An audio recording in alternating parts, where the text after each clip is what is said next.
Sir Brady. Oh, yeah. The Sir Brady Podcast, where two blokes talk movies, TV shows, superheroes, sci-fi, and pop culture in an hour of absolutely stomach-clenching nonsense. Stay tuned for reviews, stories from the comments and fans, and giveaways. I'm your host, Renalson. And I'm Cahan Martin. And this is the Sir Brady Podcast. Woo! Is that enough? Maybe the woo's a bit much. Okay. Hello and welcome to the first ever Sir Brady annual podcast. The podcast where we talk about movies, TV shows, comic books, superheroes and all sorts of stuff. I am your host, Paris Renalson, also known as Sir Brady. And with me is my beloved cousin who happens to be one of my best friends, Cahan Martin. Hello. Hi. What is this podcast? So, I've been planning this for a little bit of a while now, and I wanted to make a podcast where I just talk off absolute nonsense, and me and Cahan do this a lot just over the phone, or when we're at each other's house. We just talk about all the latest in movies and TV shows. So I thought, why not record it and see what you people think of it? So what this is basically is just a rundown. It's similar to the great podcast, The Weekly Planet, hosted by Mrs. Sunday Movies and Nick Mason. We just talk about all sorts of the latest news, the latest movies, what we anticipate, our favorite, anything. So if you like that sort of stuff, stay tuned because we have a fun episode lined up for you guys. And yeah, that's pretty much it. You ready? That about sums it up. I'm ready. You ready? Let's get started with some news. Let's start with Disney. Cahan. Yes, Have Disney. you heard of Disney? No, I haven't. Have you not? Okay, so Disney, what everyone loves in their childhood, Disney has brought Fox. Yes, it has. Wait, I what heard are- about this. So, how about I give you some facts? Okay, go ahead. All right, so Disney, just this past few weeks, brought Fox for $52.4 billion. Yep. So this includes both its TV network, its movie studio, and some other studios, including National Geographic, some other Yep. things like that. So I guess what I want to talk about really is obviously the biggest part of this was the Marvel side of it. People were Yep. like Fantastic Four, X-Men, Deadpool. Now they're going to be owned by Disney. Will Deadpool be Yep. R-rated or whatever? Yep. So I think that's been the most clearest sort of, not outcry, clearest, what's the word I'm looking for? What is the word I'm looking for? That's like the biggest talk that Yep. I've had, yeah. So, Yep.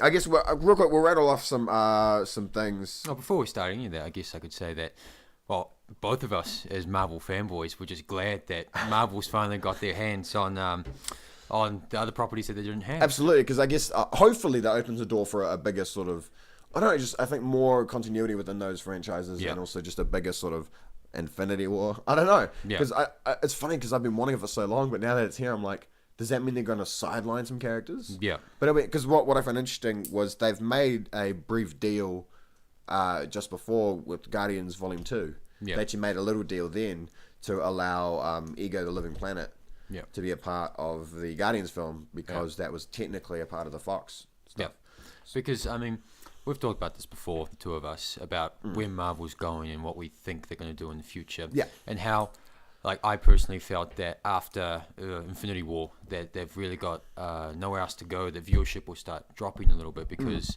obviously, I didn't feel like they introduced new characters well enough.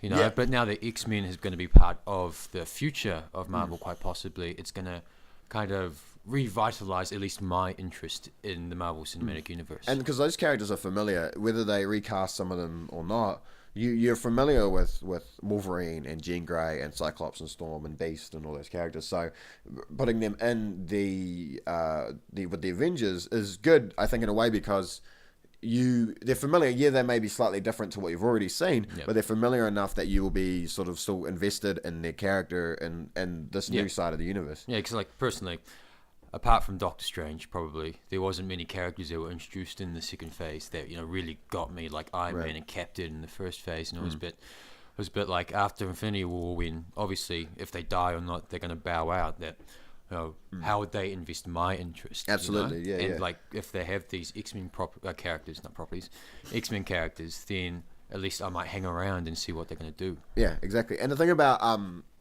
the Vision and Scarlet Witch were the two characters. It was like that thing of I'm looking forward for them to eventually do what was in the comics. Yeah. I wasn't exactly invested in the characters I'd already got. Yeah. You know, so I guess there's a difference. So yeah, let's. So we just talked about Marvel, I guess. So I'll quickly rattle off some things that Fox has actually brought now. So obviously we said Marvel. The next interesting thing was Star Wars. So obviously back in 2012 they already brought Lucasfilm, but what people didn't really realize is that it would have been up until 2021 Fox would have had the distributing rights for Star Wars, the original 6 Star Wars. Yeah. But the original 6. They would actually release the DVD releases, the rescreenings or whatever was still Fox released. Yeah. But it won't be. But after 2021, 5, 6, 1, 2, 3 would have gone to Disney, but not A New Hope. A New Hope would have stayed with Fox. But now, because of this, all of that's changed. All of that will stay. Will go to Disney when the time comes. Yeah. So that's another one. Another big thing. Two other franchises quickly rattle off. Planet of the Apes. Yep. Done really well this year. We both saw War of the Planet of the Apes. Yeah, both loved it. Yeah, we love that franchise. So they've got that now. And the Alien franchise. Now that we didn't see Alien Covenant. Yeah, didn't see it. But we're both relatively big fans of Aliens, and that. As evident by the fact that we didn't go see the movie. Yeah. So that's another big one that they've got. So again, some of these franchises that may be going sort of into the rabbit hole. Well, it kind of brings a bit of a relevance to them. Mm-hmm. I mean, relevance, I suppose, because I mean, Alien and Predator and those kinds of properties, always a bit of a what's the word I'm looking for? A bit of a select group of people that would watch it, But it's Disney now, they're going to have these things, and it's going to bring a bit more of light to these things. Yeah. Was there any more other active? Did you write any active films down? Was there any active? They get the Avatar franchise. Yes. Oh, right. Avatar, of course. So James Cameron has been. I'm saying. Don't know what he's doing. Yeah. No one knows. Avatar 2 has been in production for about twice as long as it should have. Are you a fan of Avatar? Yes. You don't sound excited at all. No, I am a fan. I'm not a fan. I appreciate the visual spectacle that it is, but there is a bit of a snooze fest. For me at least. It's quite long. And it's just quite long. I appreciate it visually. I guess that's really all. I don't remember it that well, to be honest. Yeah, I mean, Michelle Rodriguez is in that, eh? Yeah, I was 9 when it came out, or 10. No, so I mean, I saw it when I was 11, so I wasn't really. Again, that's something I need to rewatch. But yeah, so he's been utilizing New Zealand to do the rest of them. But again, those I haven't really heard much about that in the past few months. No. It's one of those things that you check up on regularly and nothing changes. It's been pushed back again. It's been pushed back again. But everyone's still on board. Zoe Saldana. She's still on board. Or the actors. The Australian dude. Is this Sam Worthington? Yeah. Yeah. So they're all on board. Hollywood's failed project. Yeah, exactly. So that's another one. Another big thing that I found interesting was Blue Sky Animation that they've now got. Yeah. So it's not as big. They're sort of Pixar and Disney, sort of the big animation studios. But the thing about Blue Sky is that I guess by getting that, you sort of get another animation studio that's not really competing with the other ones. No, but it was still up movie, there. They did Rio, they did Ice Age. So there's still movies that got a bit of cash. So to have Disney own a huge chunk of animation, so kids studios is kind of an interesting, because it turned, because Blue Sky was probably developed with the idea of we're going to be like Pixar, we're going to compete with them, and now they're owned by Disney, so it's sort of that interesting. I mean, I guess it's just another thing that Disney has. I mean, that's pretty much what sums all this up, is that Disney just got more. Yeah. And just so much more, but just more. Because I mean, kids will go see pretty much anything, if it interests them. Us, when you get a bit more grown up, you select what you want to watch. Yeah. But, I mean, it's just another production company of animated movies that they just have. Yeah. And it's just more animated movies that they'll be a part of. Absolutely. And again, I guess that's the new thing that's I don't, because I guess my biggest question is I haven't found it anywhere. But when Disney got Marvel and Lucasfilm, they're not Disney presents Marvel. It's Marvel and Lucasfilm are still their own studios, and they will still be competing in a way with Disney. You got Coco out the same time you had Thor Ragnarok, the same time you had Star Wars: The Last Jedi. Yeah. So you have these things owned by Disney, but they're still competing for box office cash at the same time. Yeah. So will Fox still be?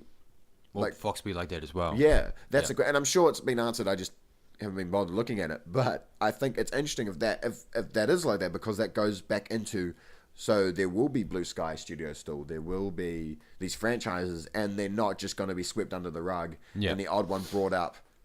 You know what I mean? Like, they're not going to just and be that's like... That's the thing that... Sorry, just to cut you off. That's the thing, franchises. Disney has, in this deal, has gotten not a lot of new franchises, but they've gotten almost the franchises. You know what I mean? Yeah. I mean, they already had quite a bit of stuff, Star Wars, Avengers and stuff, Disney remakes. But they got Avatar and... Alien and Planet of the Apes, and they've done really well, especially Apes has done really well, I think, to sort of rebrand itself in a way to do really well. Again, I guess that's the next thing is some of these upcoming films, will they still go forward? How far into the future? Because you got Avatar scheduled for 2021, well, 21 to 25 or something. There's 4 sequels. Yeah, exactly. And so will they still go forth? Because the deal isn't completely finalized till sometime next year. So will some of those films go forth? I think the Marvel Fox stuff. You've got New Mutants. You've got Deadpool 2. You've got the Phoenix, X-Men, Dark Phoenix. So those will go forth. But what else will continue to go? And I guess that's another interesting thing that we'll find out in the future. Yeah, because I mean, looking at my list here, I came prepared. There's quite a few franchises out there, but not many that are like Star Wars and Avengers. Because obviously Star Wars comes out once a year. Avengers pulls out, Avengers superhero movies. Marvels in general. Yeah, they pull out movies. 3 films a year, and they're all often pretty well acclaimed. Mixed is kind of the low. Overall, they're all, shoot me if you think Last Jedi was bad, but they're generally all well received. Yeah, they do well box office. Absolutely. So Disney gets an ace in the hole when they release a Marvel film, a Star Wars film, a Frozen, because they get commercial and they get critical acclaim. Yeah, because if you look back, I mean, how far? Not far, since 2000 maybe. Okay, because it just fits my point. Like when the prequels came out, it wasn't just the prequels. There was Lord of the Rings coming out at the same time. Harry Potter was finding its feet. So there's always not just one franchise, but there's either 2 or 3, and they don't all necessarily do well, money or critically. But there's always kind of 2 or 3, or maybe even 4, given depending on the time, that are there. And if you look, back at my list, you guys can see this list. It's audio. Yeah, stuff. The ones that aren't Disney owned, you've got ones like Fantastic Beasts, Transformers, DCEU, Monster Universe, which isn't off to a very good start. The Universal, to clarify, Monster Universe. For those of you who don't know, they've tried to make a Monster Universe, The Mummy, and the other one they did. Yeah, hasn't gone very well so far. What was the other one? Was it Dracula? Yeah, Dracula. Yeah. It's such a good franchise. Yeah. There's Star Trek and there's Bond. Oh, and there's also Transformers. But Transformers, James Bond. Yeah, so Harry Potter, Transformers, James Bond, Star Trek. Yeah, but none of those have the appeal almost that when you say things like Harry Potter, Lord of the Rings, Star Wars, Marvel franchise, they don't have the kind of not staying power, but kind of relevance that will keep you talking about it consistently. I guess what years afterwards. Does Disney Fox buy? For me, it's sad. I've always wanted Marvel to get all their characters back, but what this does is it neglects a sense of competition in a way. Yeah, You've all these films that are going to get released. There's no sense. I don't know. I feel like we'll just sort of. I don't know, it just feels odd to me. Everything being owned by Disney. It just seems a bit different. You'll get a lot of It just you're right. That's the word. It's different. It's not like we're gonna get, any less films or any more films necessarily. We don't exactly know. We're gonna get the same amount of films, and they're not necessarily gonna be the same.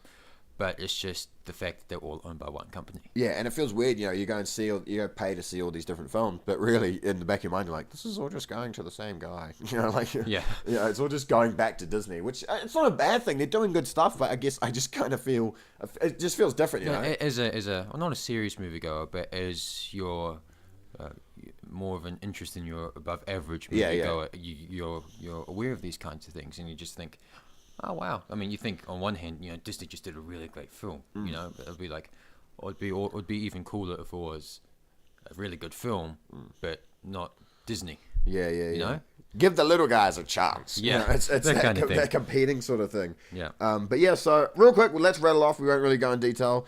Other things that Disney has now got rights of because they own Fox.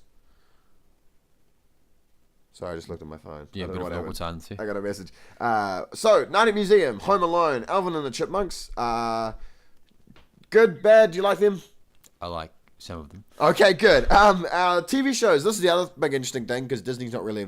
Disney. There's the Disney Channel, but to me, they've always been separate to Disney films.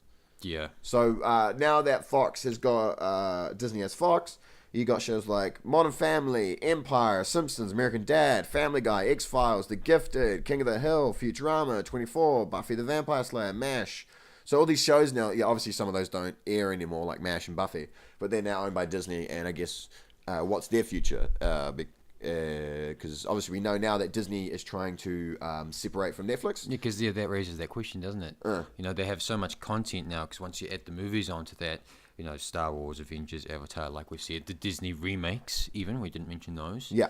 Like Beauty and the Beast, they did really well this year. Yep, Beauty and the Beast, Cinderella, and... Frozen, you know, the animated stuff that they still do, in association with Pixar even, you know, they could just strike a deal with them. Absolutely.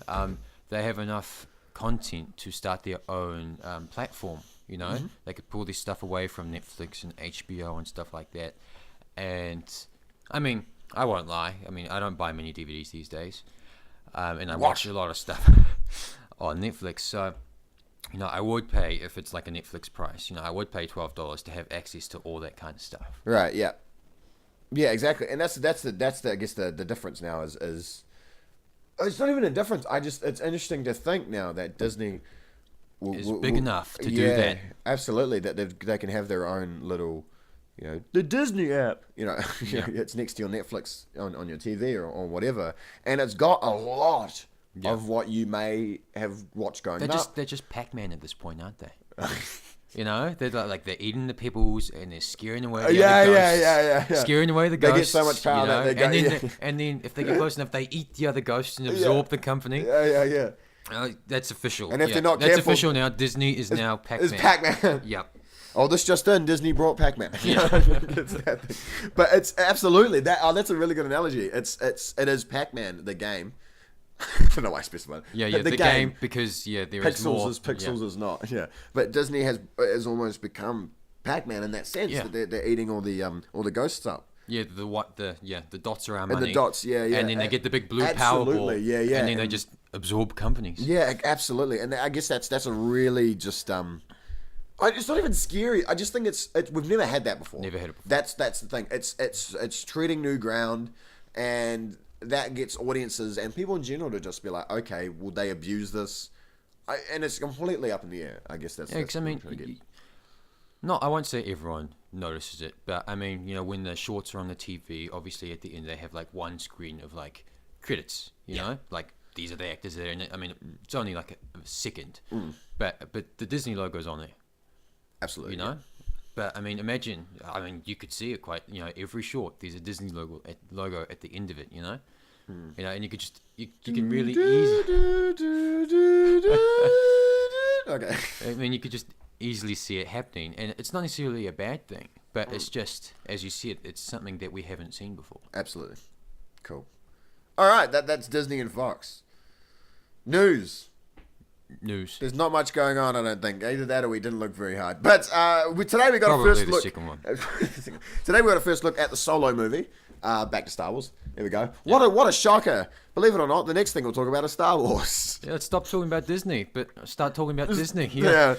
So we got a first look at the Han Solo movie. I've really been up and down on the Solo movie, but you saw the picture. What did you think of the picture? I saw the picture for all of about 5 seconds. I liked it. Yeah. You know, I mean, it's just, yeah. Yeah. I mean, again, what can I say? It's one of those things where, again, we've seen nothing, but everyone's like, this isn't my Han Solo. Yeah. Okay, you haven't seen the performance yet. And again, the thing about this movie is they've had ups and downs behind the scenes. Yeah. And that's, at the moment, the anthology films have really had ups and downs. You know, there are talks about Gareth Edwards, Rogue One had problems. there's bits on the scenes that took place on the beach in the final act that weren't in the final product of the film. This Han Solo movie took out 2 directors. It's funny, he had 2 people to start with, and they took both of them away. Yeah, you sure this is not Disney? Yeah. It sounds less like Disney and more like DCU. Yeah. But that's the thing, so they took that out, and Ron Howard has stepped in to do it. And I'm a big fan of Donald Glover and Emilia Clarke and Chewbacca. Yeah. So like, I'm a fan of those who are in it. Alden Ehrenreich, who's playing Han Solo, seen him like one thing. I haven't seen him in anything. I saw him in that movie. I can see it in my head, but I can't think of what it's called. Came out last year, but yeah. So like, I've seen him on like one thing. So again, it's hard to sort of judge exactly what's going to happen in that movie. I'm looking forward to it, but really, it's how I felt about Beauty and the Beast. Right. Yeah. Like Beauty and the Beast, there was like the live action. I mean, this isn't going to be very flattering, but there was one thing that drew me in, and Emma Watson was, and for this, it's Chewbacca.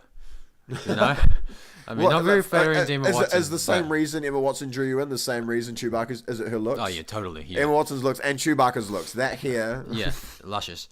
They've got the same No, it's just there's one thing that drew me in, and I wasn't too fussed on the rest of it.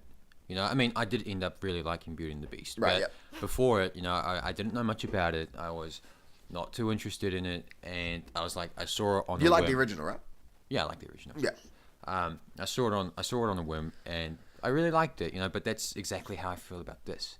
I'm like, I haven't kept a close eye on what's happened. I haven't, been keeping up to date on what's going on behind the scenes. Yeah. I've just, I don't even know when it's coming out. Late April for us, early May for United States. Oh, okay. So quite close to, this is the first time it's been back to the, because that was a huge thing for the other Star Wars, the prequels and the originals, is that they were released in May. Yeah. And then when Force Awakens came out, they've moved the Star Wars release date to about December. Yeah. But I don't know. I don't know how I feel about the Solo movie. I guess I'm not really excited, or I'm just sort of meh. Yeah. And I don't like that feeling. I love movies. I don't want to think meh. Yeah. It's Star Wars, but I'm like, yeah. Where's my Obi-Wan Kenobi movie? Yeah. Because that's what I'm looking forward to. Yeah, to be honest, I'm looking for. I would love to see Ewan McGregor back. I'm not interested in how Solo got the Falcon or how Solo made the Kessel Run and the Parsecs. I saw Chewbacca in the third Star Wars movie, and that was enough. It just kind of they tied it into what happened before the Empire came to rise. Yeah, that time, that 15 to 18 years between Revenge of the Sith and New Hope doesn't really interest me, aside from Obi-Wan. Yeah, because it feels like Obi-Wan's the only one that could really make the gap between the two trilogies just make a movie out of it, but make it relevant, Yeah, so because I mean, Han Solo is like a smuggler. Yeah, and that's his whole thing. He was introduced as a smuggler, and throughout the fourth and the fifth films, he was wanting to, not wanting to, but he was still get smuggler things on his mind, Jabba the Hutt and all that. Yeah. How different would he be from, there wouldn't be really a difference between him in this film and him in A New Hope. So, like, what are we going to learn about him? You know what I mean? Like, there's nothing we're really going to learn from him. It would be cool to see. I'd like an odd image of, like, a space Ocean's 11. Because he's like a smuggler. I mean, I'd say the Earth equivalent is like, bank robber or smuggling drugs or something over the border. I'm cool because Woody Harrelson's also in it. Yeah, I love Woody Harrelson. He's great and pretty much everything he's in. Yeah, including Apes, which we did see and enjoy. Yes, we'll get to that. I just turned it to Akbar for a minute. It's a trap. Donald Glover. I love Donald Glover as well. He's a phenomenal comedian. He is he's one of those people who's done everything. He's a great rapper. I love Childish Gambino. He's a great TV actor, comedian.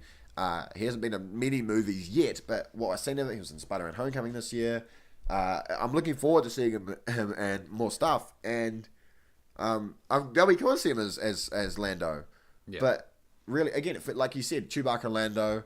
Yeah. But I could just rewatch Empire. Again, like it seems like their history in the introduction. I'm not trying to call the characters two-dimensional, but it could be summed up if someone just sat you down and explained it to you. Yeah, like you know? yeah, exactly. Yeah, yeah. They just sat there. Everything we needed to know about those characters, we saw in Empire. Yeah, Return through of the Jedi, exposition and stuff New like Hope. that. Yeah, yeah. So yeah, that's it. The other bit of news we have is Ocean's 8. Yeah. I could go on. Up. I could go on about sequels, prequels, remakes, reboots. There's probably a video on my channel where I kind of in Ghost in the Shell. I talk about it. My video on that.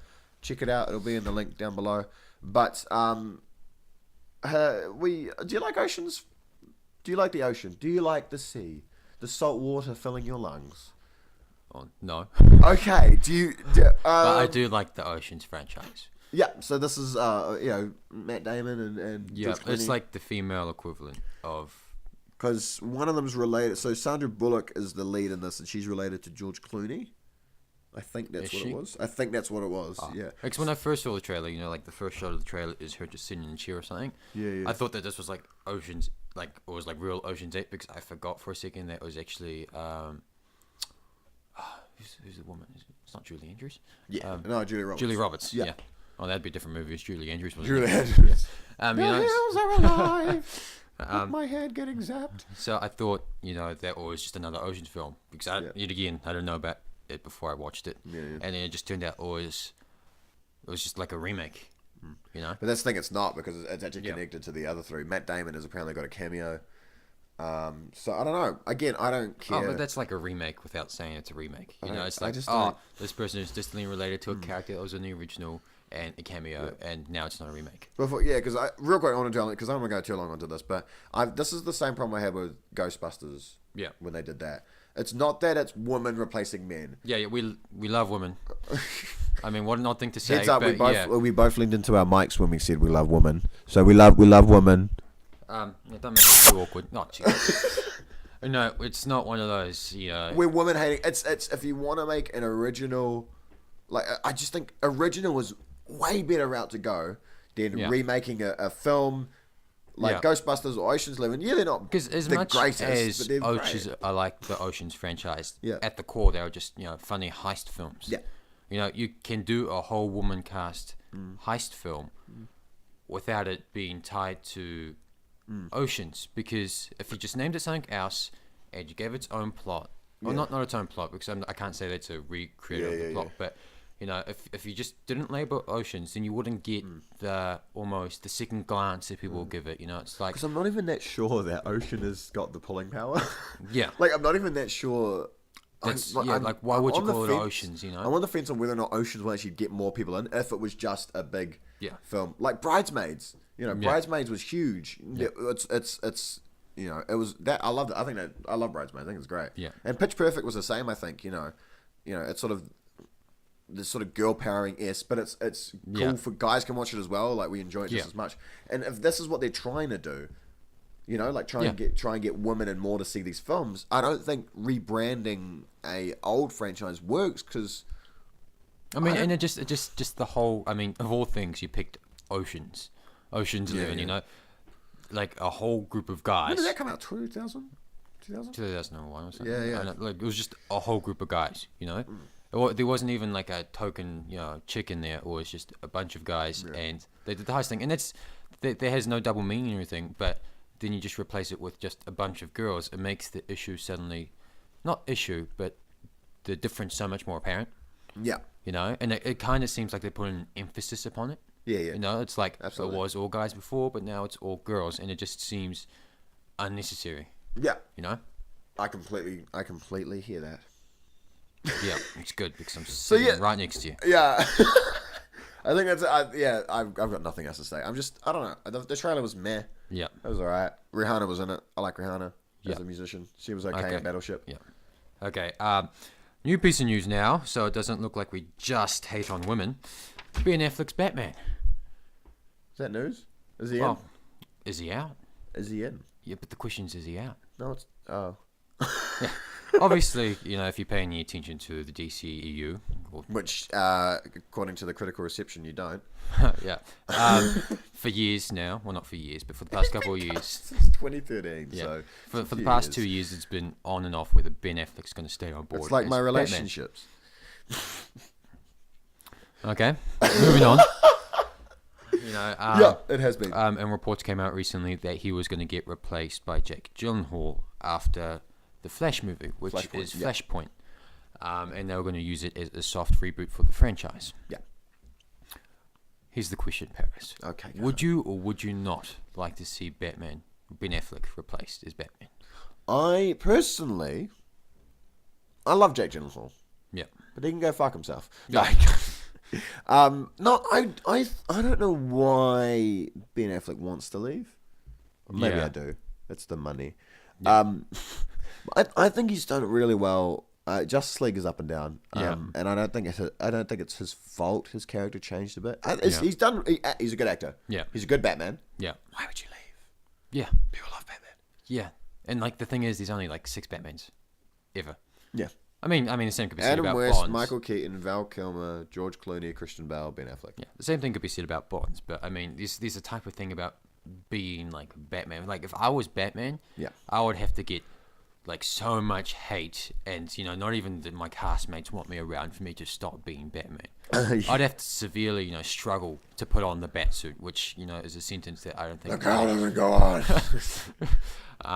to actually step away from Yeah. the chance of being Batman. You Yeah. know, and I mean, I don't know the guy. I'm not inside his head, but I'd smack him and be like, "What the hell are you thinking? This is almost every guy's dream. Absolutely.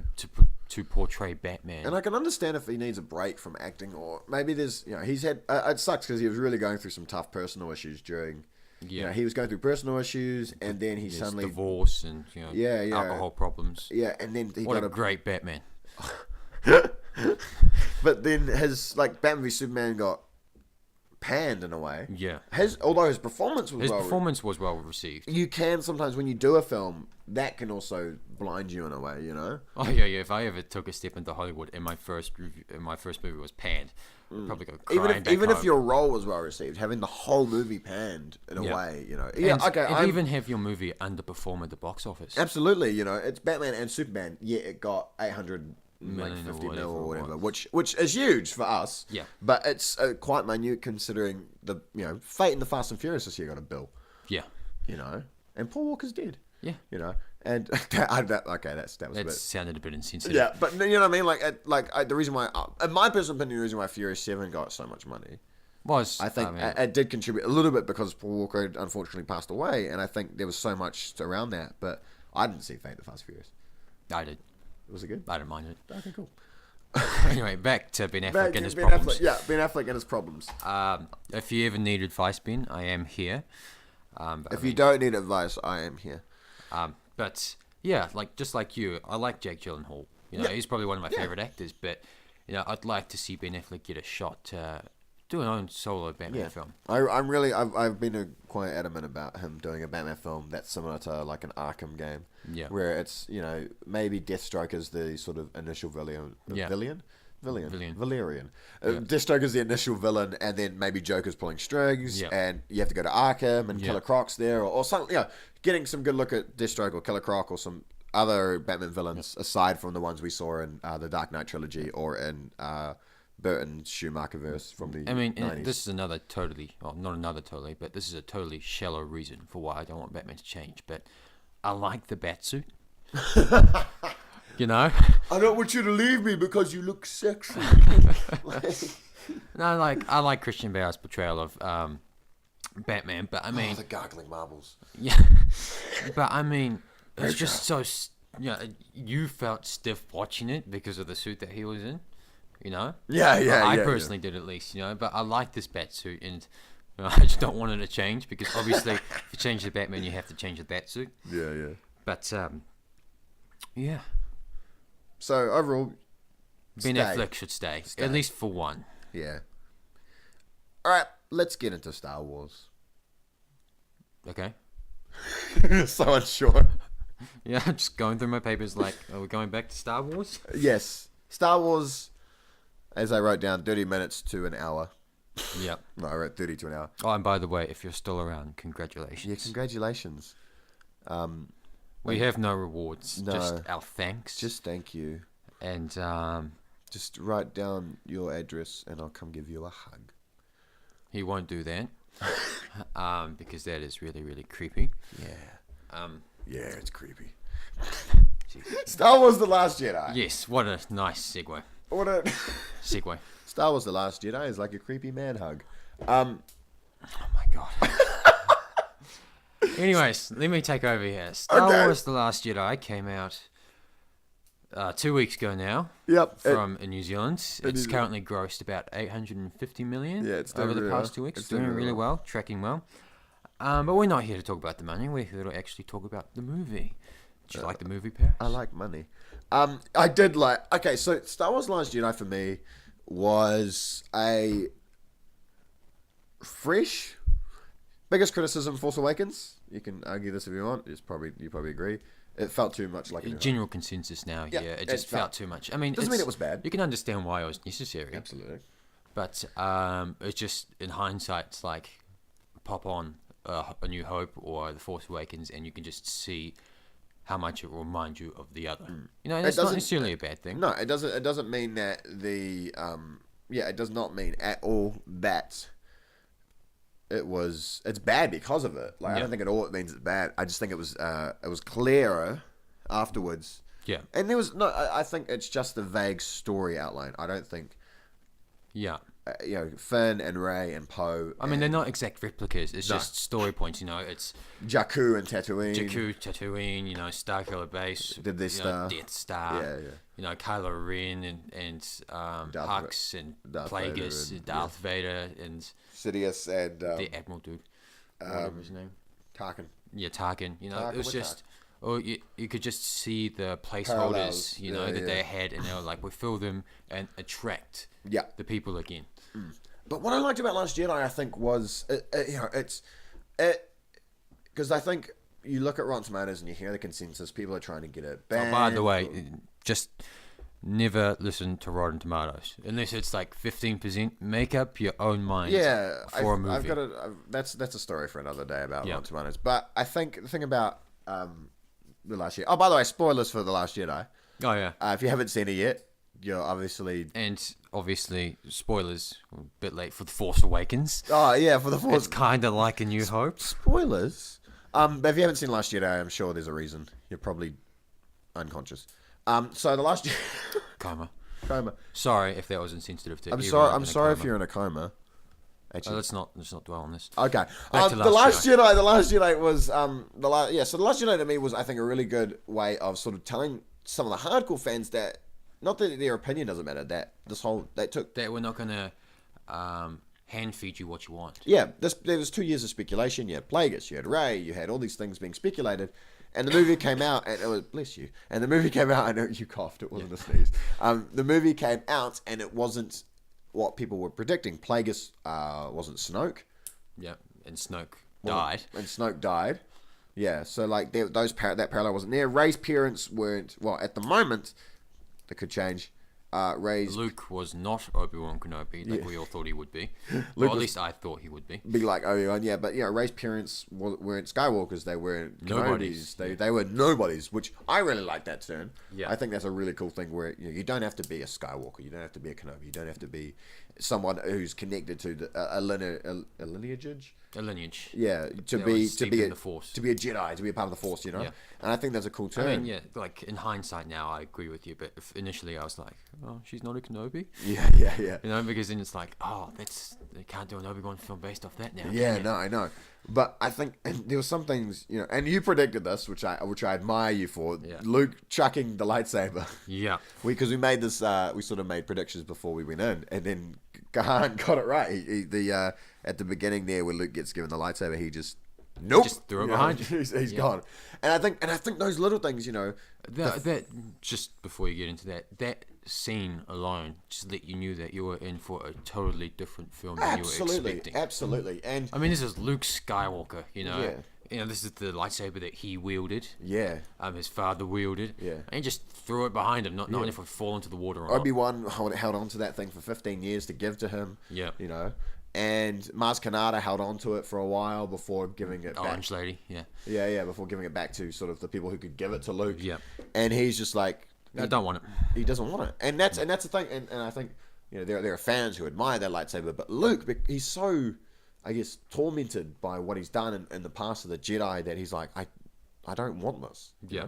And that I thought was really interesting. So I think it's a cool turn. And people are talking about Mark Hamill doesn't like elements of Luke, and this is something that a good YouTuber, Hello Greedo, who's a big Star Wars fan, who I'm also a fan of him, he pointed out that it's sort of, if you put it, Luke wasn't going to be the same person you saw back in Return of the Jedi.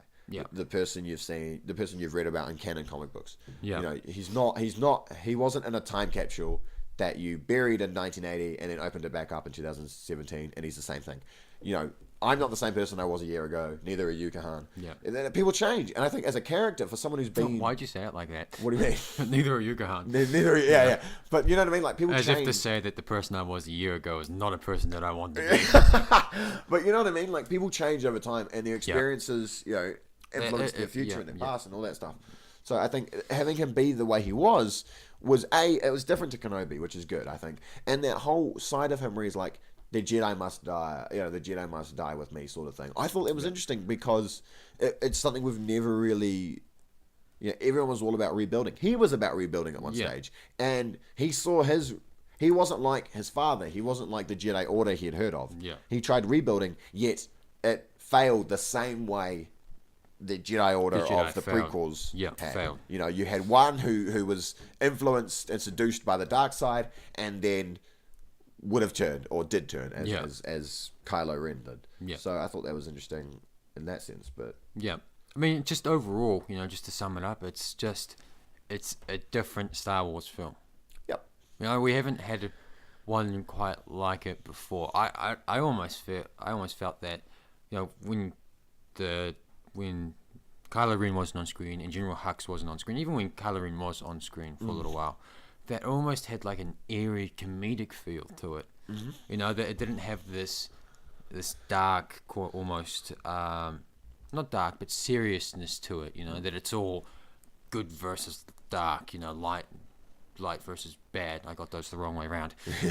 And it adds a sense of, but it feels like a different movie. It's not just another Star Wars film. Yeah, and that sort of route as well. And it made me feel quite interesting about the whole Starkiller base group. The what are they called? Not the Knights of Ren? No, not the Empire. They're I don't know what they're called. The Separatists? That's not what they're called. I don't know. The bad people's group. The bad people, yeah. But that sort of comedic almost feels like they don't know really what they're doing. Yeah. And because now, spoiler alert, like I said before, Snoke was killed by Kylo. Yeah. And we all expected Snoke to be Plagueis or someone of this huge power, and I think it was circumstantial. Yeah. I don't think Snoke was this huge, powerful person. I think when he found Ben Solo, he was just a little bit more advanced. Yeah. And now that Kylo has almost surpassed him. Yeah, he was just like, screw it, I'll kill him. Yeah. In a way. And I think, and that really shows you that side, that those villains don't really have a real leader. They don't really know what they have the resources, they have the people, but they don't really. They don't even have the people by the end of the film. Yeah, really. Isn't everything that's left of the First Order on that salt planet? Maybe. I think so. Yeah. But that's the thing, like now. I mean, admittedly, there's not much of the rebellion left either. Yeah, but again, you've got people like Leia, and you had and you had Admiral Akbar, and people like that who were R.I.P. Admiral Akbar. You had people like that who were a part of the last set of rebels. Yeah. Who have aged and experienced well, and I think it's just a slight difference between the two sides at that stage, and I think that's cool. We'll get into some more character stuff, and then we'll talk about performances. But Rey, I really liked. I think my three favorite people were Luke, Rey, and Kylo. I think when they're on screen. I'm different. Are you different? I'm different. You are. That's good. But I am Luke. Oh, I'm not too different once I think about it. I'm Luke. Oh no! I'm Luke, Poe, and Finn. Really? Yeah. My pin. My Poe and Finn. There's a fan name for them. A fan name is for them as Pin and Foe. Okay, yeah. That's great. Maybe we should just, JPEG a picture of both of them on the screen. But, I just... They brought that kind of sense, apart from... I've got Finn and Poe mixed up. Poe, because he had a pretty serious storyline in this. You know, Finn and Luke, as I said before, when they were on screen most of the time, that had that airy feel to it. Airy feel that it wasn't. The galaxy depends on our actions right now. Yeah. Even though Finn's actions in the movie, the rebellion's fate did depend on it, it didn't feel like it. I mean, and you could view that as both a negative and a positive thing, but I view it as a positive. You know, it doesn't make your entire movie experience just like, oh, what's gonna happen next? I hope he doesn't. You know. Yeah, absolutely. Yeah. I see that absolutely. I think the reason why I like Luke, Rey, and Kylo. I think the Rey and Kylo stuff was sort of unique, and the way it sort of made you feel like, is this a Luke and Leia? Is this a brother-sister thing? But really, it was just two people who didn't really have a clear leader. Didn't feel like they had a place in the world. Absolutely. So they looked to each other. Well, not place, but didn't know where their place was. Yeah, and they looked to each other for this guidance, and that's what connected them. And then later on, you realize that Kylo wants to sort of use this power in a similar way to the way Anakin wanted to do with Padme in Revenge of the Sith, the way he wanted to do as Vader with Luke in Empire Strikes Back. That sort of join me, and together we can, rule the galaxy, and that sort of thing. And Rey wasn't about that, I don't think. Yeah. And you sort of thought, and that's one of my favorite lines actually, is Kylo's just before he says that, and I was like, he wants the same thing Luke did, which is to end it all. He was like, let it all die. Snoke, Skywalker. You also kind of felt that like there was like an add-on when you said that. Let it all die after me. Yeah, exactly. Yeah. I want power first. It wasn't like let's go hide on the planet somewhere like Luke did. It's like once I've done my time. Yeah. No one else after me. Yeah, then let it die. Which is interesting. It's like, But like, I really like that element of Kylo, and he's still conflicted. And that's the other thing I like, is he's still conflicted. Snoke has a line where he says that killing Han Solo split his soul. Yeah. And I like that. And then he goes to kill his mum, and he can't. He just can't. Yeah. And that really, I really felt for Kylo as a character that way. And I also feel sorry for the stormtrooper pilot that did shoot Leia. Oh yeah.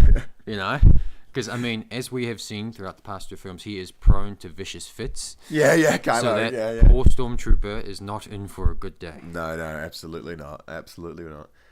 So yeah, let's get into real quick. We'll go through the cast and just roughly give me what you thought. So Mark Hamill back as Luke Skywalker. How'd you like that? Loved it. Yeah, absolutely. I think his portrayal was perfect. I wasn't sure what it'd be like because obviously we saw nothing really of him in Force Awakens. So I was very pleased with that performance. Yeah. The late great Carrie Fisher. Also loved it. Yeah, I think, and it's not, and I don't know whether or not this is like a stigma because she's passed away.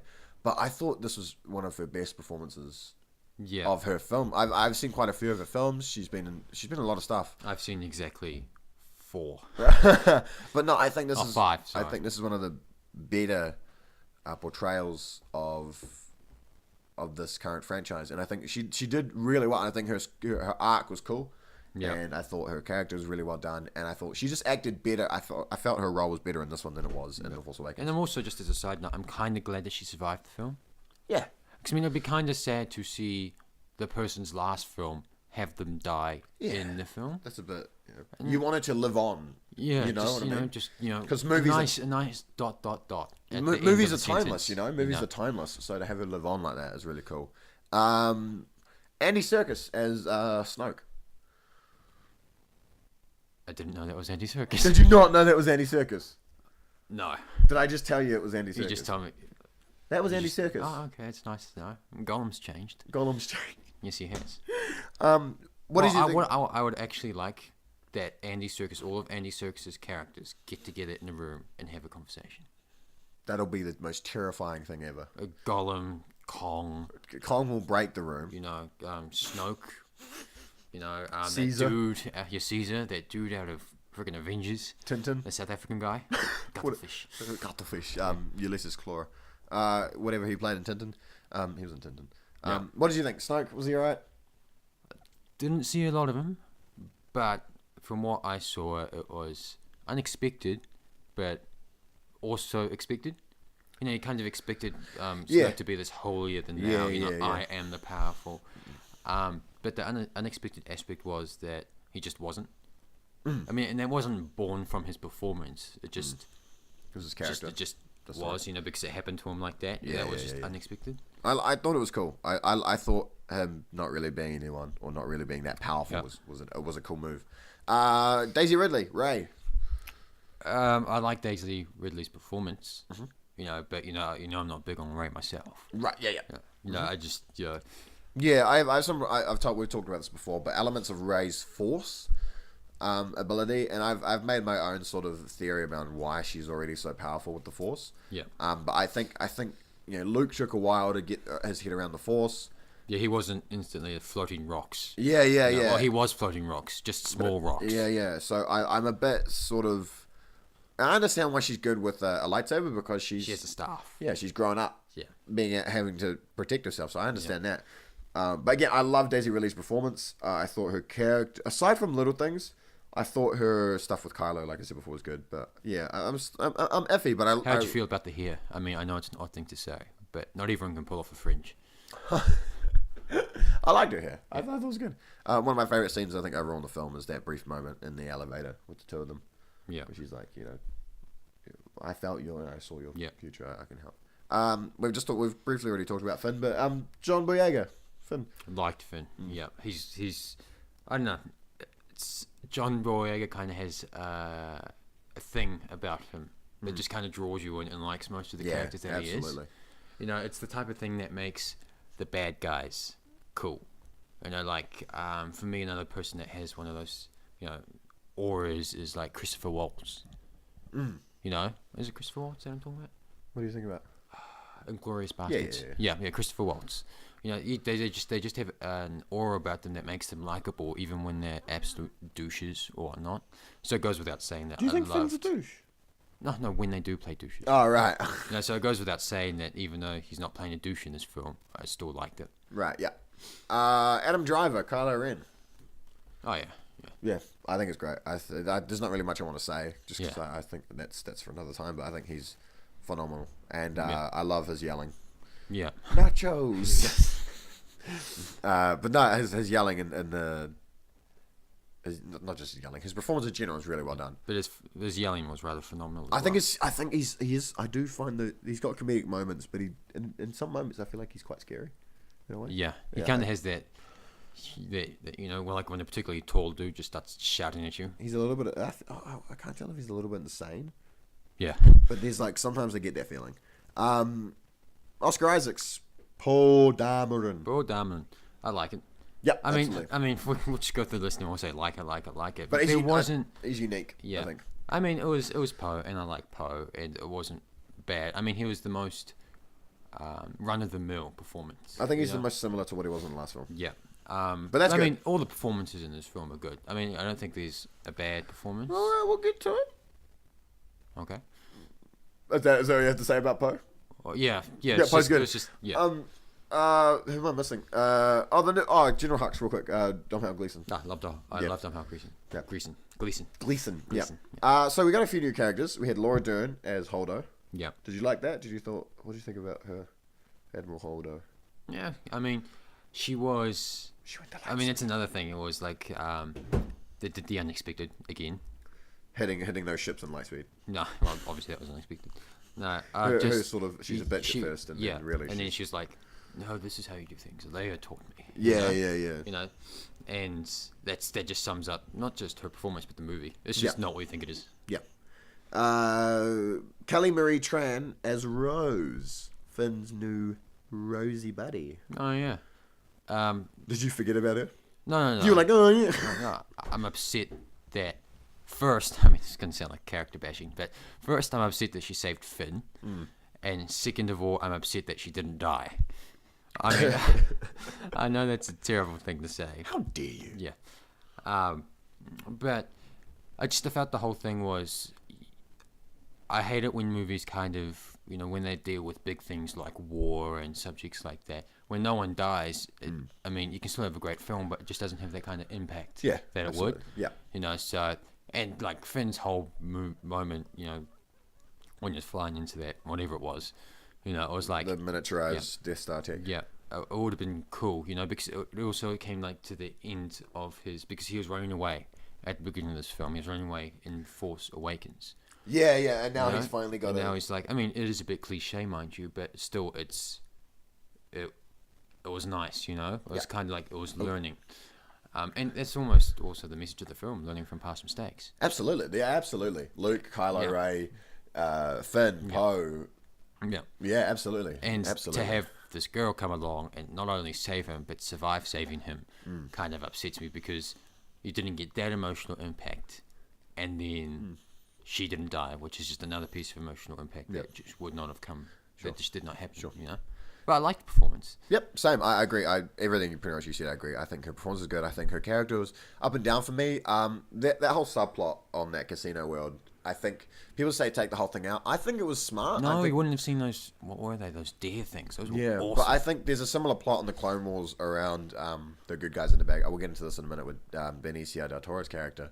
But I think if you just took out a bunch of lines from that scene, it would have shrunk it a bit. Yeah, because I think yeah, it was just maybe a little bit too long. But there is a subplot in the Clone Wars show about the banking clan, and it's a similar thing around the people who profit from war. Yeah. And I think that's an interesting The type plot. of mentality that they have. Yeah, You know, and they're not yeah. good or bad. They're It's just good business, you know, and I think that's a cool plot to have sort of clearer in the Star Wars films because that's a side of the world we don't regularly get to see. Yeah. It's usually light versus dark, good versus evil, but to have that sort of middle ground, I think, everyone's on one side or the Yeah, other. yeah, Now, and- even people on the fence, you expect them to fall on one side or the other. sure, yeah.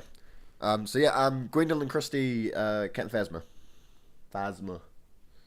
The Chrome Stormtrooper. yes, Chrome Stormtrooper. Yeah, she was good.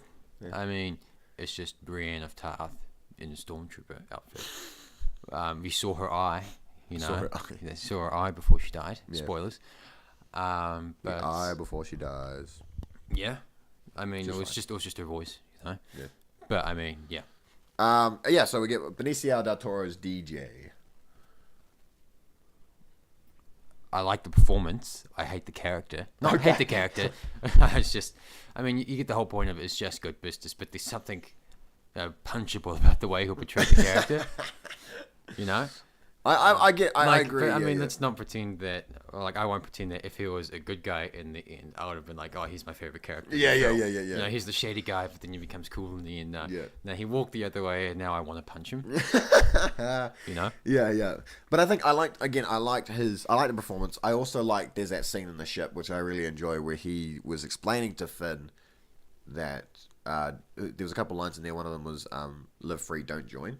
Yeah. And the other one was where he was showing the person who owned the ship that they stole what he sold. Yeah. And he was selling to the First Order, but he was also selling to the rebels.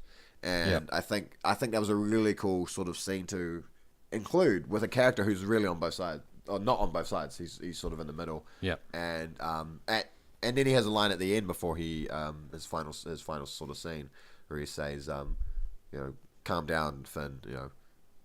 They win today, you win tomorrow, sort of thing. Yeah. And Finn's like, you're Except wrong. that you're about to get your hip blown off. Yeah, and then Finn's like, you're wrong, and he's like, maybe. Yeah. He just doesn't care. Yeah, he doesn't care, doesn't really know, and I like that. I thought that was really cool. Anybody else? Oh yeah, Chewie's back. Oh yeah, Chewie's Love Chewie. awesome. Yeah. But also Yoda. He's still luscious. Luscious hair. luscious hair. Yeah, but Yoda was back. Can't say the same for Yoda. Get some moisturizer. See, we had this conversation after we left because we saw it together initially, and I've seen it since. But Yoda caught me off guard at first. But I saw the back of his head, as you know. You see the back of his head, and I was like, and then I saw his face. I was like, you know, it was that. I think the return to the puppet was because yes, they've made the originals higher quality, but still. It's a puppet. You know it's older, but you know it's a puppet. Yeah. Then you had the prequels with the CG. You can just tell he spends his spare time on Sesame Street or something. You know? I mean, it's a very obvious. He's puppet. a sock. Yeah. You know, it's but no, I think as the scene goes on, it gets better. I don't know why the initial. Oh, you just adjust to it, don't you? Yeah, I don't even think it's that. I genuinely think it was just shot better. Yeah. I don't know what that first shot was just weird. Yeah. And I think just. It looked better in the other shots. Yeah. I don't know what it was, but I guess maybe I did adjust to it. But I liked Yoda's because we both talked about would we see Force ghosts in this? Yeah. And I thought it made. I'm hesitant to even say he was a ghost though, because I mean I'm not big on the Star Wars mythos, but I don't know if a small a ghost of the Force can just make a lightning destroy a tree and smack people with sticks. But again, I had this idea of like Calling maybe it now, Yoda's not dead. He's going to come back in the next film. I had this, and I told you about this. I had this sort of cool thing. If maybe Luke was in his home or something, and you just see this sort of light on his face, this blue outline, Yeah. and maybe you hear them go, "May the Force be with you." You hear Yoda, you hear Obi-Wan, you hear Anakin, and then they go away, and then Yeah. Rey comes in, and maybe that's it. But even initially, I was like, "Oh, a bit too much Yoda," but I liked, I guess, what he had to say. Yeah. And I like the idea that Luke was still learning in a way, because he learned how to be a Jedi in a way different to how Yoda learned, and how Qui-Gon, and how Obi-Wan, and how Mace Windu learned how to be a Jedi. Yeah. So I liked how he still had much. Because I mean, he learned how to be a Jedi 900 years earlier or whatnot it was. Absolutely, yeah. It was a completely different time. Era, different time, different people, and I like that. And I like how Yoda, he didn't really say, "Oh yeah, I've just learned from my mistakes." He was you sort of felt like he's almost learned a bit more. Yeah. You know what I mean? He wasn't still like, "Do what we did in the prequels." Yeah. You know, he Build temple, let someone die. I think he had that mentality that he had an empire, which was, it's not that they have one hope. You can't lose Yeah. what the Jedi are trying to offer. Yeah. You know what I mean? But I thought that was cool. Yeah. Okay. Moving on. Are we moving on? Well, yeah. I mean, we've summed up The Last Jedi. Go watch it. It's Yeah, good. go watch it. Absolutely. I Not what recommend you'll expect, but you'll enjoy it nonetheless. Absolutely. And if you don't, tough luck. 2017. It's a year. Yep. We've both lived in it. Yep. We're currently 4 days away from the Year. Absolutely. It's the 28th. 3 days away from 3 days away. 3 days left in the year. 2017's a year. Yeah. And it's almost over. Films. Yes, in 2017. We went to the movies a few times. You went to the movies a few I went to times. the movies 19 times. I went to the movies about 5 times. And you're probably wondering now why I'm actually on the podcast if I've only seen 5 films Because this year. I've got no friends. No. But yeah, it's just it wasn't a movie year for me. No. I mean, not a movie year, but not a You were just- cinema year. You were just busy. I was just yeah. Yeah. Let's rattle off some films. I've got a list here. Really quick, I'll go over some films that Cahan didn't see. This is the period of the podcast where I go very, very quiet because I have nothing to say because I haven't seen any of these. There's a few films I saw at the film festival this year, which I'll give you like a yes or no. So I saw this movie called Final Portrait, Jeffrey Rush. No. Nope, you didn't see it, I don't know. But I saw it, it's really good. I recommend, so a couple of films I recommend. I recommend going to see The Final Portrait, The Beguiled, Didn't see that. Jasper Jones, Didn't see that either. A Ghost Story. Nope. Yeah, so these films from the film festival, they aren't really big ones, but I recommend you guys go see them. Now let's get into those big ones. Logan. Yes and no. What do you mean yes and no? I didn't see it at the cinema, but I saw it. Yeah, Yeah, but that counts. yeah, but still. Logan. Yeah, What'd you think of Logan? I liked it. Yep. I mean, it was a big change from. I mean, we all knew that since we saw the first trailer, but Absolutely. it was a massive shift in like tone. X-Men franchise. X-Men franchise, I mean, because X-Men franchise is even lighter than Marvel, if you can say so. I thought you said whiter. What? It's even whiter than Marvel. You know, it was just a lot more easygoing, you know, and it was like almost no problem that the heroes could not overcome. Yeah, but Logan No, was- in this, you know, Wolverine dies, you know. Yeah, spoiler alert. Wolverine dies. Can we say that afterwards and still make it valid? Yeah, maybe. Yeah, spoiler alert for all these films, by the Yeah. way. Well, we did alert them. We just didn't alert them beforehand. You know. Yep. I mean, he dies. The whole tone of the film is completely different from anything really superhero based you've seen before. Absolutely, and, it's almost like a western. Yeah, and I mentioned it the other day. It is a Western form of the genre, and there's I can't remember what the film is for the life of me, but there's a film in there that director James Mangold was influenced by, and I can't remember what it's called, Yeah. and I feel bad for not remembering. Probably Clint Eastwood. No, it wasn't. It was an early '60s, late '50s Western film, which sort of and that's I liked the tone that Logan took, and I thought it was really good, really unique. I loved it. Yeah. Yeah. Yeah. All right. It just sucks that obviously Robert Downey Jr. won't be Iron Man for much longer, and that Wolverine is now dead. Yeah, yeah. The merger, it would have been awesome seeing them together. I would have liked Hugh Jackman to be a part of that. Unfortunately, obviously, shit hit the fan. Wonder Woman. Saw it. I really liked it. I did as well. Yeah, like it's the first DC film that I didn't come away with. The DCEU. DCEU, sorry. Film that I didn't come away with. Like me and Paris walk out of films and we're like, oh, this is good, we liked it, and then instantly we were into like almost reviewer/critic mode. Yeah. And it was the first one that I come out with, this first one I came out of with nothing really to say that was innately negative. Right, yeah. You know, in terms of writing or story, plot, or acting. You know, I was. So you like Gal I Gadot was as just happy. Wonder Woman? Yeah. Yeah, so I guess my only negative was the CGI fest at the end. Oh yeah, but I mean, Although, in saying that, I watched it a second time not too long ago, and it was better. I did like Yeah. it. So I think I completely agree. Overall, I enjoyed it. Love Gal Gadot as Wonder Woman. I love Chris Remus Pine. Lupin makes a good Remus God of War. Lupin. Yeah, he does. Chris Pine really good.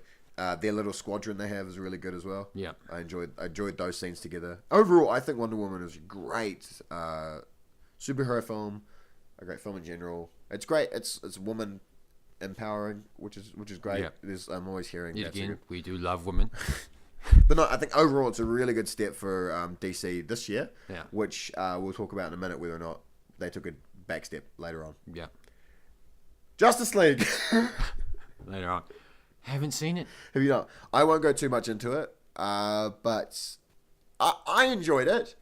But I did not enjoy it as there are still, I think there's issues with it. And again, I think it stems from behind the scenes.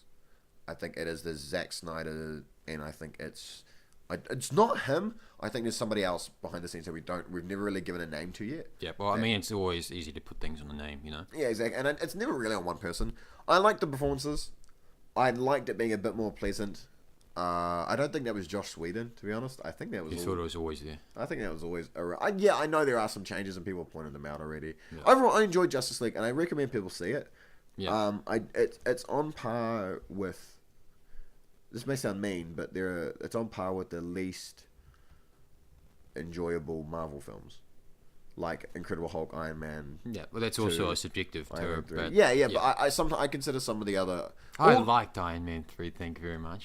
All the MCU films, Yeah. in my opinion, are like really good, from great to like solid. Like Yeah.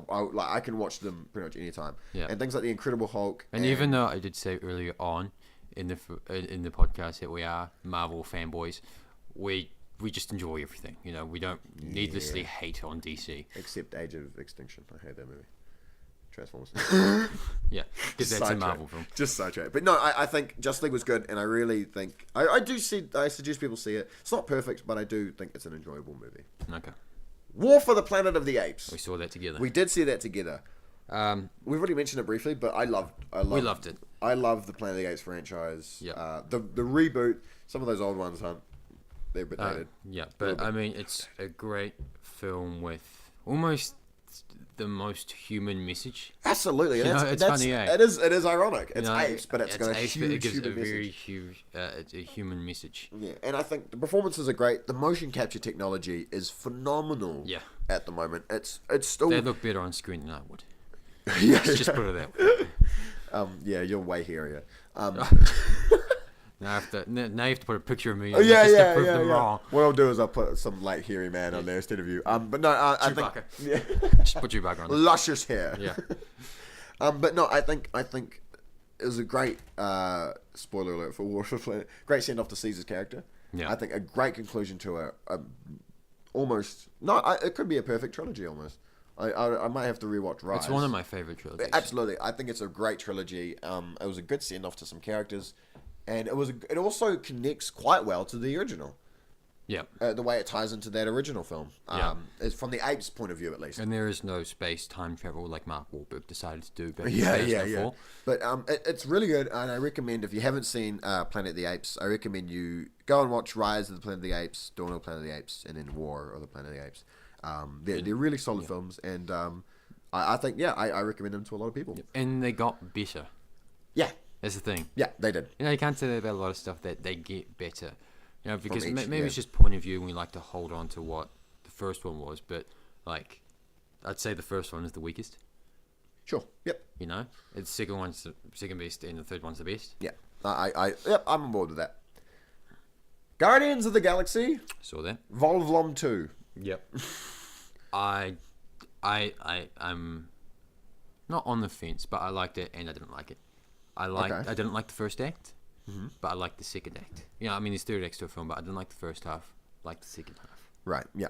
You know, because I mean, people have different humors. Humans. Yes. People People have different humans. Yeah. Humor's different for everyone. Humor, One person will find something funny, and another one won't. I really enjoyed the first Guardians. Yeah, I liked the banter. I just enjoyed myself. You know, I just didn't quite connect with the humor that was in the second one. You know, and that was very prominent in the first half of the film. When the second half came along and it was a bit more action based and a bit more plot based, and the jokes took a step back, then I started enjoying myself more. Overall, it's a good film. Yeah. You know, but I just enjoyed the second half way more than I enjoyed the first. I agree. Again, it's when you have a film like that where overall great, but when you have problems with different acts, that's where it's sort of, it divots depending on what part of the film you think about. Yeah. Like if you're, let's say you watch the first half again and then you don't watch the rest of it, someone says, hey, did you like Guardians 2? You could say no, because you only remember a certain element, you know what I mean?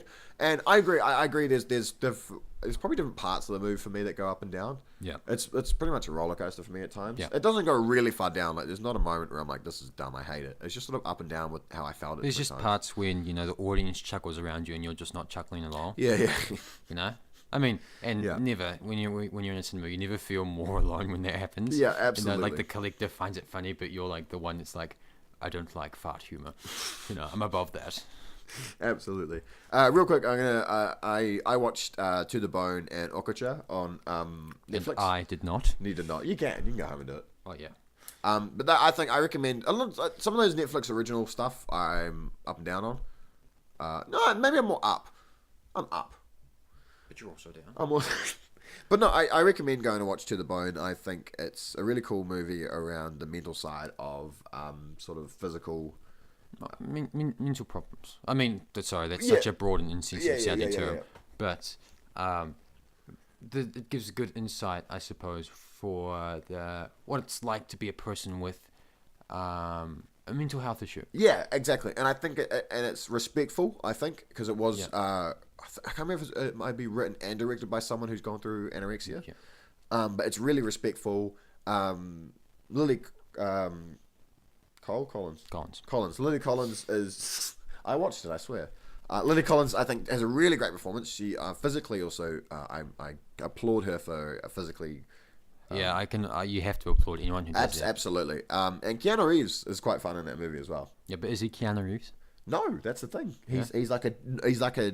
I mean, don't get me wrong. Keanu Reeves is awesome. So whenever he plays Keanu Reeves, I have no problem with it. He's not Neo, and he's not John Wick. He's different. And he's not Bill and Ted. Okay, yeah. It's cool. No, I think it's a really cool role. And Okucha, it's quite hard to explain Okucha. I just recommend you just give it a try. If you don't like it, cool. I think Swiss Army Man. Yeah, exactly. Don't try and explain it, and just watch it and make up your own mind. If you've seen Snowpiercer with Chris Evans, it's directed by a South Korean guy. It's similar. It's the same director, different style, but Paul Dano's in it. Jake Gyllenhaal's in it. It's fun, and I think you just give it a chance. Like I said, it's on Netflix, so give it a chance. If you don't like it, cool. But I really enjoyed it. Real quick, I'll get into some other ones that you didn't see. Did you see Get Out? No. Yeah, so I got... Is that the one with the girl and she invites him to see the family? Yes. Yep, Get Out. I'm going to watch that. Yep. So Get Out, I won't spoil it because you're going to watch it. Get Out, I was actually lucky enough to see the New Zealand rating screening, which is where we get to rate the film. I was actually part of the audience that rated the film R16, so I'm sorry if you're 15. That's technically my fault. But no, I was lucky enough to... I got to see... So pretty much I got to see it before a bunch of people, which was cool.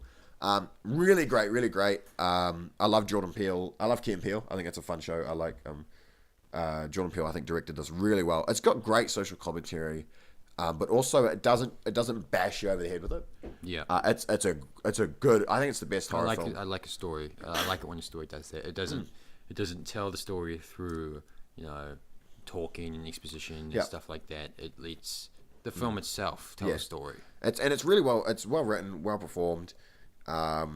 It's a good horror actually.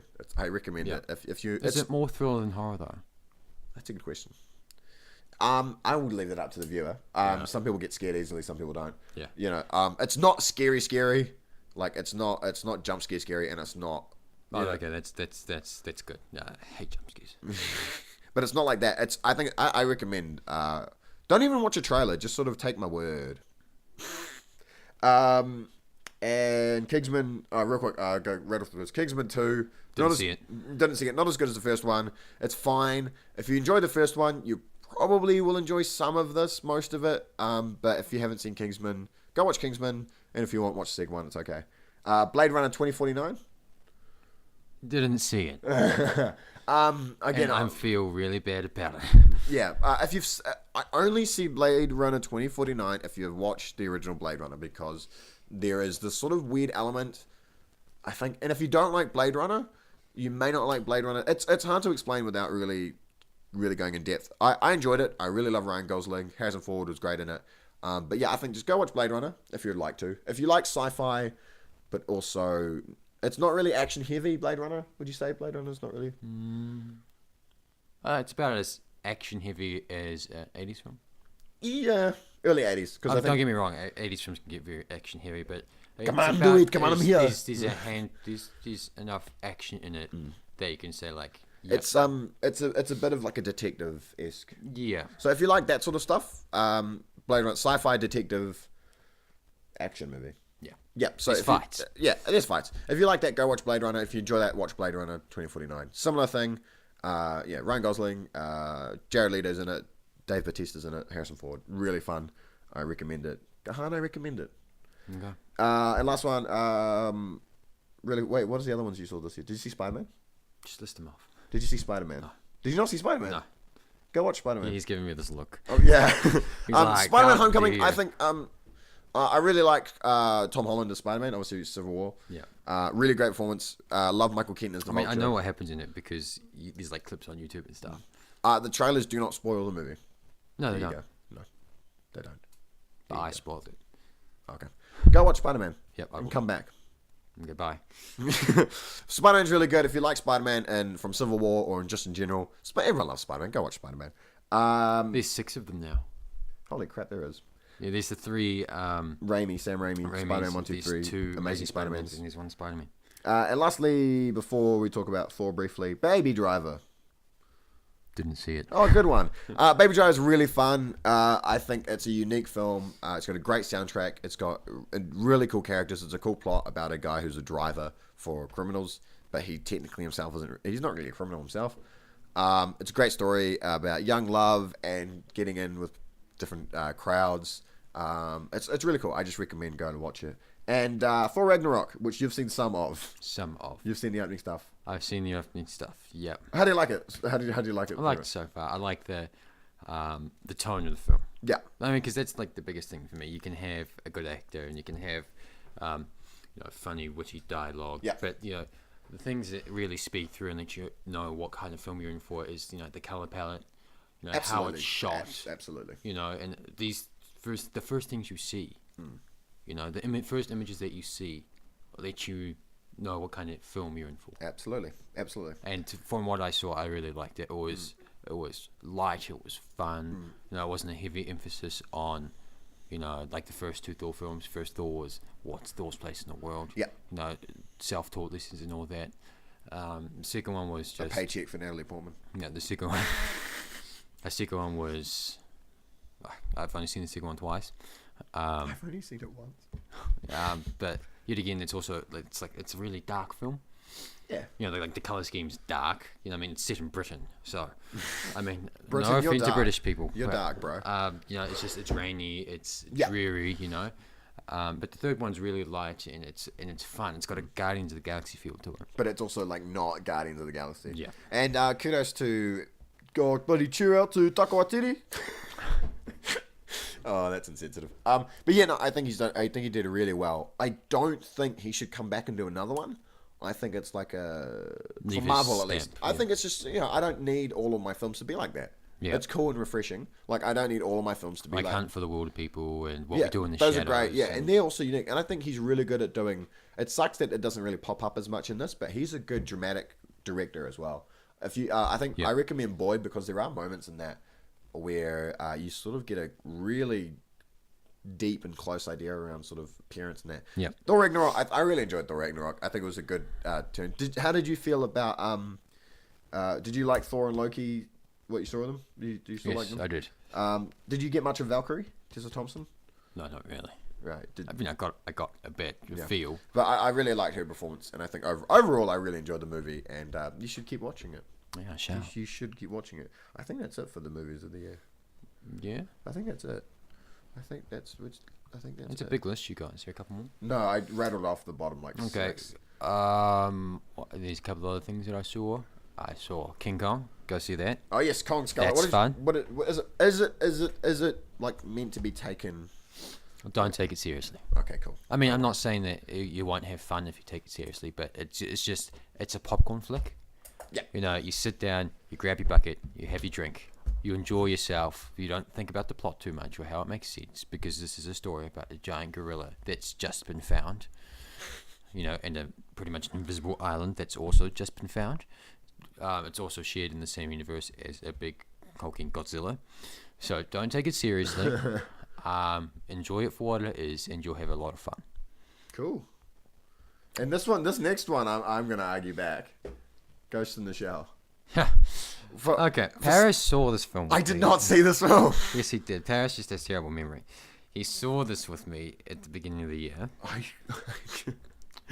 For the life of me, I do not recall any of it. You seriously don't? I honestly don't think I saw it. Okay, Paris either has massive memory gaps, or I'm adding him to my memories, and it's up for debate. It's up for debate which one is more worrying. I'm around you so much that you're adding me to your memory. Yeah. Or I'm like getting dementia. Yeah. But I've seen the original Ghost in the Shell. I've seen clips. Is it good? It's all right. You know, like it's nice visually. You know, and the story's cohesive enough, but it's just not more. You know, for lack of a better term. You know, it wasn't like, wow, I've got to watch that again. Yeah. Okay. I respect that. I am currently collecting up movies for our predictions. Predictions? No. What do we want to see next year? What do we want to see? What do you want to see next year? So at the moment, I'm just adding tabs to my laptop to show things. That's why I'm speaking a lot. That's why he was talking for a little bit. Let's see, what else did I see this year? Did you see anything this year? Well, I have seen a few things. I saw Passengers in January. Oh, that's right. We both saw that, actually. That's Yeah. technically, it's a 20... Real quick, that was technically a 2016 film. Yeah, but I saw it in 2016. What did you do? 17. What did you think of 17, Passengers? sorry? I didn't mind it. Neither. I thought it was... I like Chris Pratt. I like Jennifer Lawrence. It's a space movie. I like space. I like space. It wasn't too, like... The trailer kind of gave off the ear that the feeling that there was like more to it, you know. But really, it's just it's almost like The Martian, but not as good. Yeah, You I know? feel that. Yeah, I had fun. I had fun, and I don't know if I watched. It's a bit like for me. It's a background movie for Was me. it 3 years in a row? Did we see? I think we saw Ender's Game earlier in the year when it came out. Oh, it's the third year. We saw The Fifth Wave last year. Yeah, so we've seen a few. No, films. we saw Ender's Game back in 2014. Was it? Okay, Yeah. so a couple of years in a row, me and him have seen like We really see a January film. like a January film. So that's usually like crap. Not. It's Yeah. not. It's not. when all the comedies kind of come out. Yeah, and you'll get one action film, and roughly they've been alright. They've been okay. Yeah, Fifth Wave wasn't terrible. Passengers I enjoyed. But again, I'm not Ender's gonna- Game wasn't bad. I'm not going to watch them again. Well, I may if I put it on, but I won't go out to go watch them again. Yeah. I don't think. Don't you have it over there?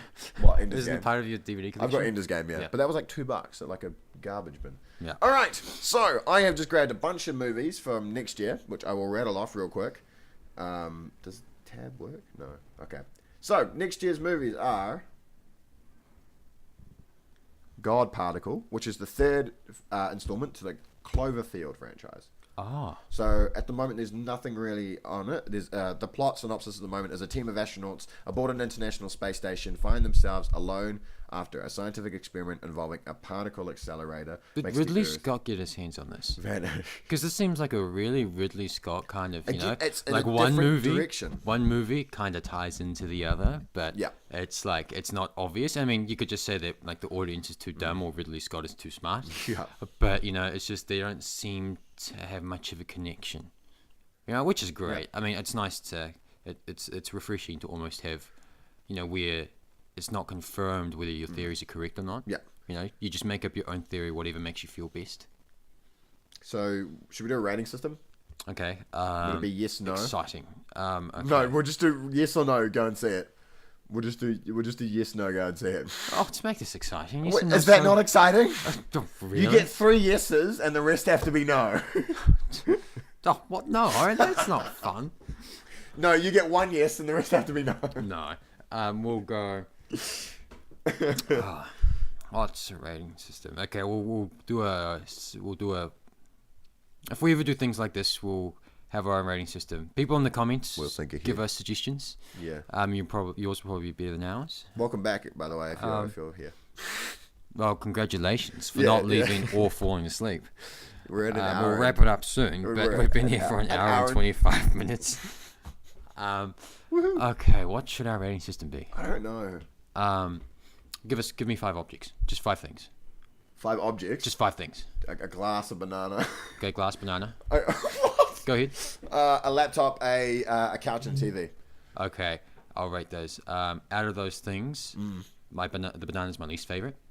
Because with the glass, you can just fill up with any beverage. Is that your favorite? So banana's worst. Yep. Um, Write them down. I got a pen somewhere. Couch. The thing is, it's probably rather cool that they all kind of go together. You can watch TV or laptop on your couch with a glass of banana. What are we doing? So bananas last. Bananas last, because it's just, yeah. What shit is bananas? Are we talking about general couches or your couch? My couch. Okay, that's last. Was it below bananas? Yep. Do you hate my couch? Oh. I'm so mad. Laptop, middle. Middle. Okay. Laptop. Oh, no, TV, middle. Oh, I already wrote it, you bastard. Sorry. I mean, because TV only has like one function. Couch. Okay, so couch is 0. Well, last. Last, so it's 1. So 1 point. Yeah, bananas 2. 2, 3, 4, and glass is top. Well, you can put anything in the glass. All right, glass is top. So glass, laptop, TV, banana, and Okay, let's couch. roll this off. Okay, so our Alright, so- favorite's glass. Okay. And our least favorite's couch. Our least favorite's couch. Okay. The one that we just mentioned. Okay, so good. God particle. What are you going to give it? I'm going to give it a television. You're going to give it a television. So 3. You're giving it a 3. Yeah. All right. You should, put that on screen. Yeah, I will.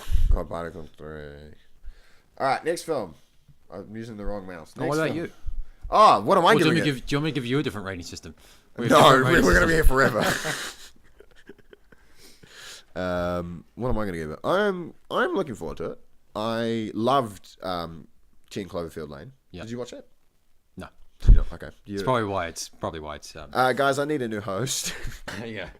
No, it's really good. I recommend. I see 1 out of every 10 films. You've seen Cloverfield, though. I've seen Cloverfield. Yeah.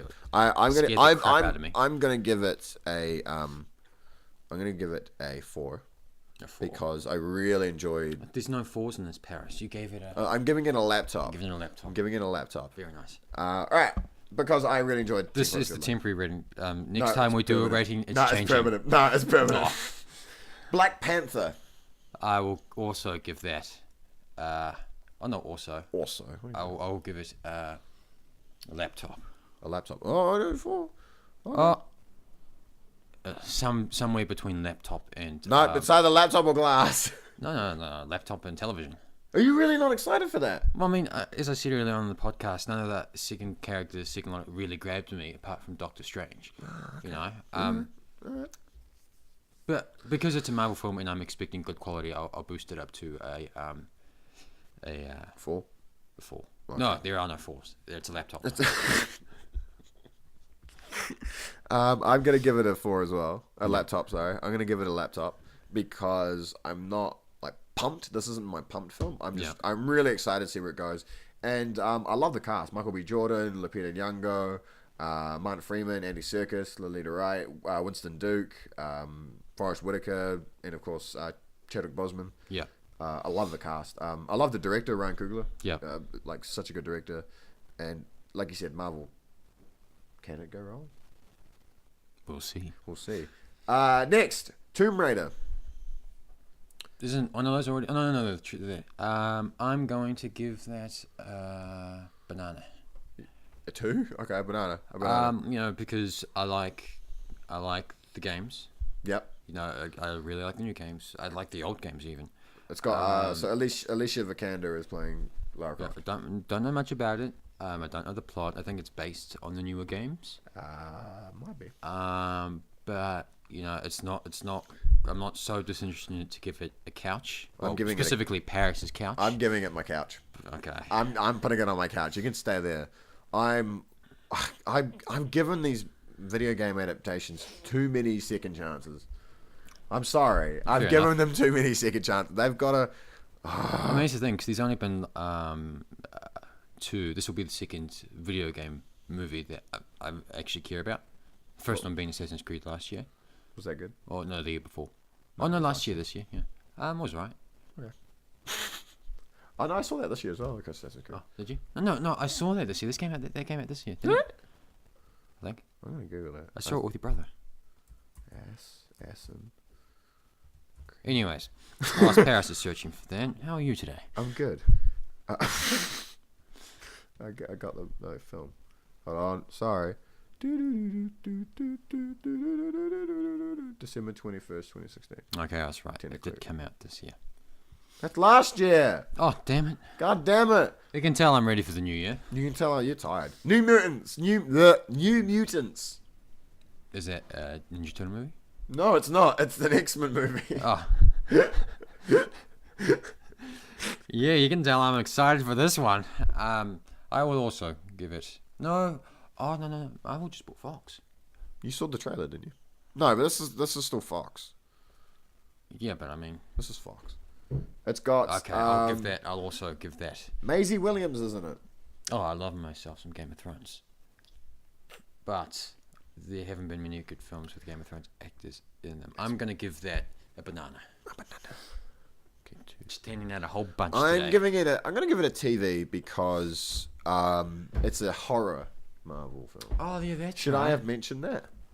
Are you going to stay with your two? You can tell I haven't really watched the trailer now. No, I'll stick with my two. My phone's ringing. Hold on. Just hold on. John. Oh, hey, we're back. Yeah, Sorry, hi. Technical difficulty. How are you? I'm good. How are you? Good. Avengers: Infinity War. Let's give that. Damn, we've been away for 5 minutes. I forgot the rating system. Glass is 5. It's a glass. Yeah, okay. It's a Avengers glass. is absolutely a glass. We're giving it 5. It's. Yeah. We saw the trailer. 2 glasses. 2 glasses. Yeah. I'm pumped. You're pumped. Yeah. Absolutely. These team ups are my favorite part of the MCU. Is when they all come together. Yeah. And as much as Avengers are them getting together, it just seems like the past 10 years have just been leading up to this. You know, so it's just Absolutely. the final payoff. Absolutely. We already talked about this briefly, but what's your rating for Solo, a Star Wars story? Let's give that a couch. You're giving it a 1. You're giving it a couch. A couch. I mean, Chewbacca's luscious hair It's not enough? is sadly not enough. I mean, because I can't just watch any of the other films he's been in. Yeah. Oh, Amelia Clark's in this though, eh? Yeah. Do you I'll give it a banana. You're giving it a banana? Yep. I'm on that page as well. Bunch of bananas. I'm giving it a banana just because Woody Harrelson, Donald Glover, Amelia Clark, Yeah. and Chewbacca. That's my reasoning for that. And the thing is, if you put them in any other film, that rating would have gone up. It's just what this film is. Yeah. I just feel like the film's a bit unnecessary. Absolutely. And it kind of takes away from my excitement for it. Yep. I So, agree. it's a banana for me. Deadpool 2. Oh, the sniffing of the balls and fart jokes are back. Yep. Let's give that a TV. Yep, I'm on the same page. TV's a 3? Yeah. Yeah. I enjoyed did. Deadpool, but a part of me wonders if it's because it was just different. Yeah. You know? And I wonder if it's going to be the second one. Not necessarily because it's more of the same, but also because it kind of is more of the same, you know? Yeah. You know, it just will it just run a bit dry? I like the cast. I like that Ryan Reynolds. I love Ryan Reynolds' Deadpool. I think that's flawless casting. The character of Vanessa. Yep. I like his girlfriend. I like the blind chick. I liked what the hell just happened? Sorry. I like Colossus. I like Domino. I like it's fine. I like Josh Brolin. Yeah. So I'm completely all cool for that. So what do we give it? 3s. Incredibles 2. Give that a glass. Yeah, absolutely. I love Incredibles. Do you love Incredibles? I love Incredibles. That's my favorite. To this day, is my favorite. Oh, it's not my favorite, but it's high up there. Yeah, it's my favorite Pixar film. So, Can't wait for the second one. I'm hoping because everyone's still the same. Yeah. I'm hoping that it's just a bit like Finding Dory. Yeah. Not as good, and I don't want it to be not as good. I would love for it to be the same or better. Or better. Yeah. But I'm okay with it being slightly less. Yeah. I'm okay with that. But hopefully we get to see Underminer. Yeah. That's something I've been wanting for years. Underminer. I was so cool as a kid. I was like, "Where's the next one?" But absolutely, No, even as a kid, you always thought it ended a bit abruptly. absolutely, I'm so pumped for that. Jurassic World: Fallen Kingdom. Let's give that. What is that? What is it? A laptop. I'm giving that a laptop. You're pumped? You're a little pumped for that? I'm a little pumped. I liked the first Jurassic World. Yep. I That's thought what it it should was. be. That's what it should be called. Jurassic World: The First Jurassic World. I enjoyed it. I like Chris Pratt. I Yep. like Bryce Dallas Howard. Yep. More dinosaurs. You know, I just like good CGI. I'm on the fence. I don't know whether I should give it a TV or a laptop because I liked BD Wong and that character of BD Wong and how he's sort of gone crazy with his obsession. And I like Jeff Goldblum will be back. Jeff Goldblum's He's back. He's back, but I don't think for too much. But I'm cool. I'm gonna be with you on that. I think I will be quite excited. I wasn't as big of a fan. I thought too much CGI in that last one, Jurassic World. No. But I can't complain too much because it's dinosaurs. Like, what the hell? I'm excited. I think I'm quite excited. I like the story, and apparently the trailer is only showing you the first act or like the first two acts. Stuff from the first act. Yeah. Oh, wow. Yeah, I think that's. I guess I think all trailers should follow that format, eh? Nothing from the third act. Ant-Man and the Wasp. Let's give that also another banana. Jesus, so many bananas. Really? I sound like a downer. I'm not. I'm really optimistic about these things. It's just right now. Yeah, I wasn't as big a fan of Ant-Man. I liked him, and I like Paul Rudd. I like Paul Rudd, but I mean, he's just one of those people that's it's Paul Rudd. It's Paul Rudd. You know, like I'm not saying he's not capable of not coming across as Paul Rudd, but just There are some characters in this MCU that I think only works well with the team ups, and I think Ant-Man is one of them. Yeah. So I'm the only thing that stops it from being a couch, specifically your couch, is Wasp, who is played by the lovely Evangeline Lilly. Yeah. Otario from The I'm Hobbit. I'm giving it a 3, a TV, just because I like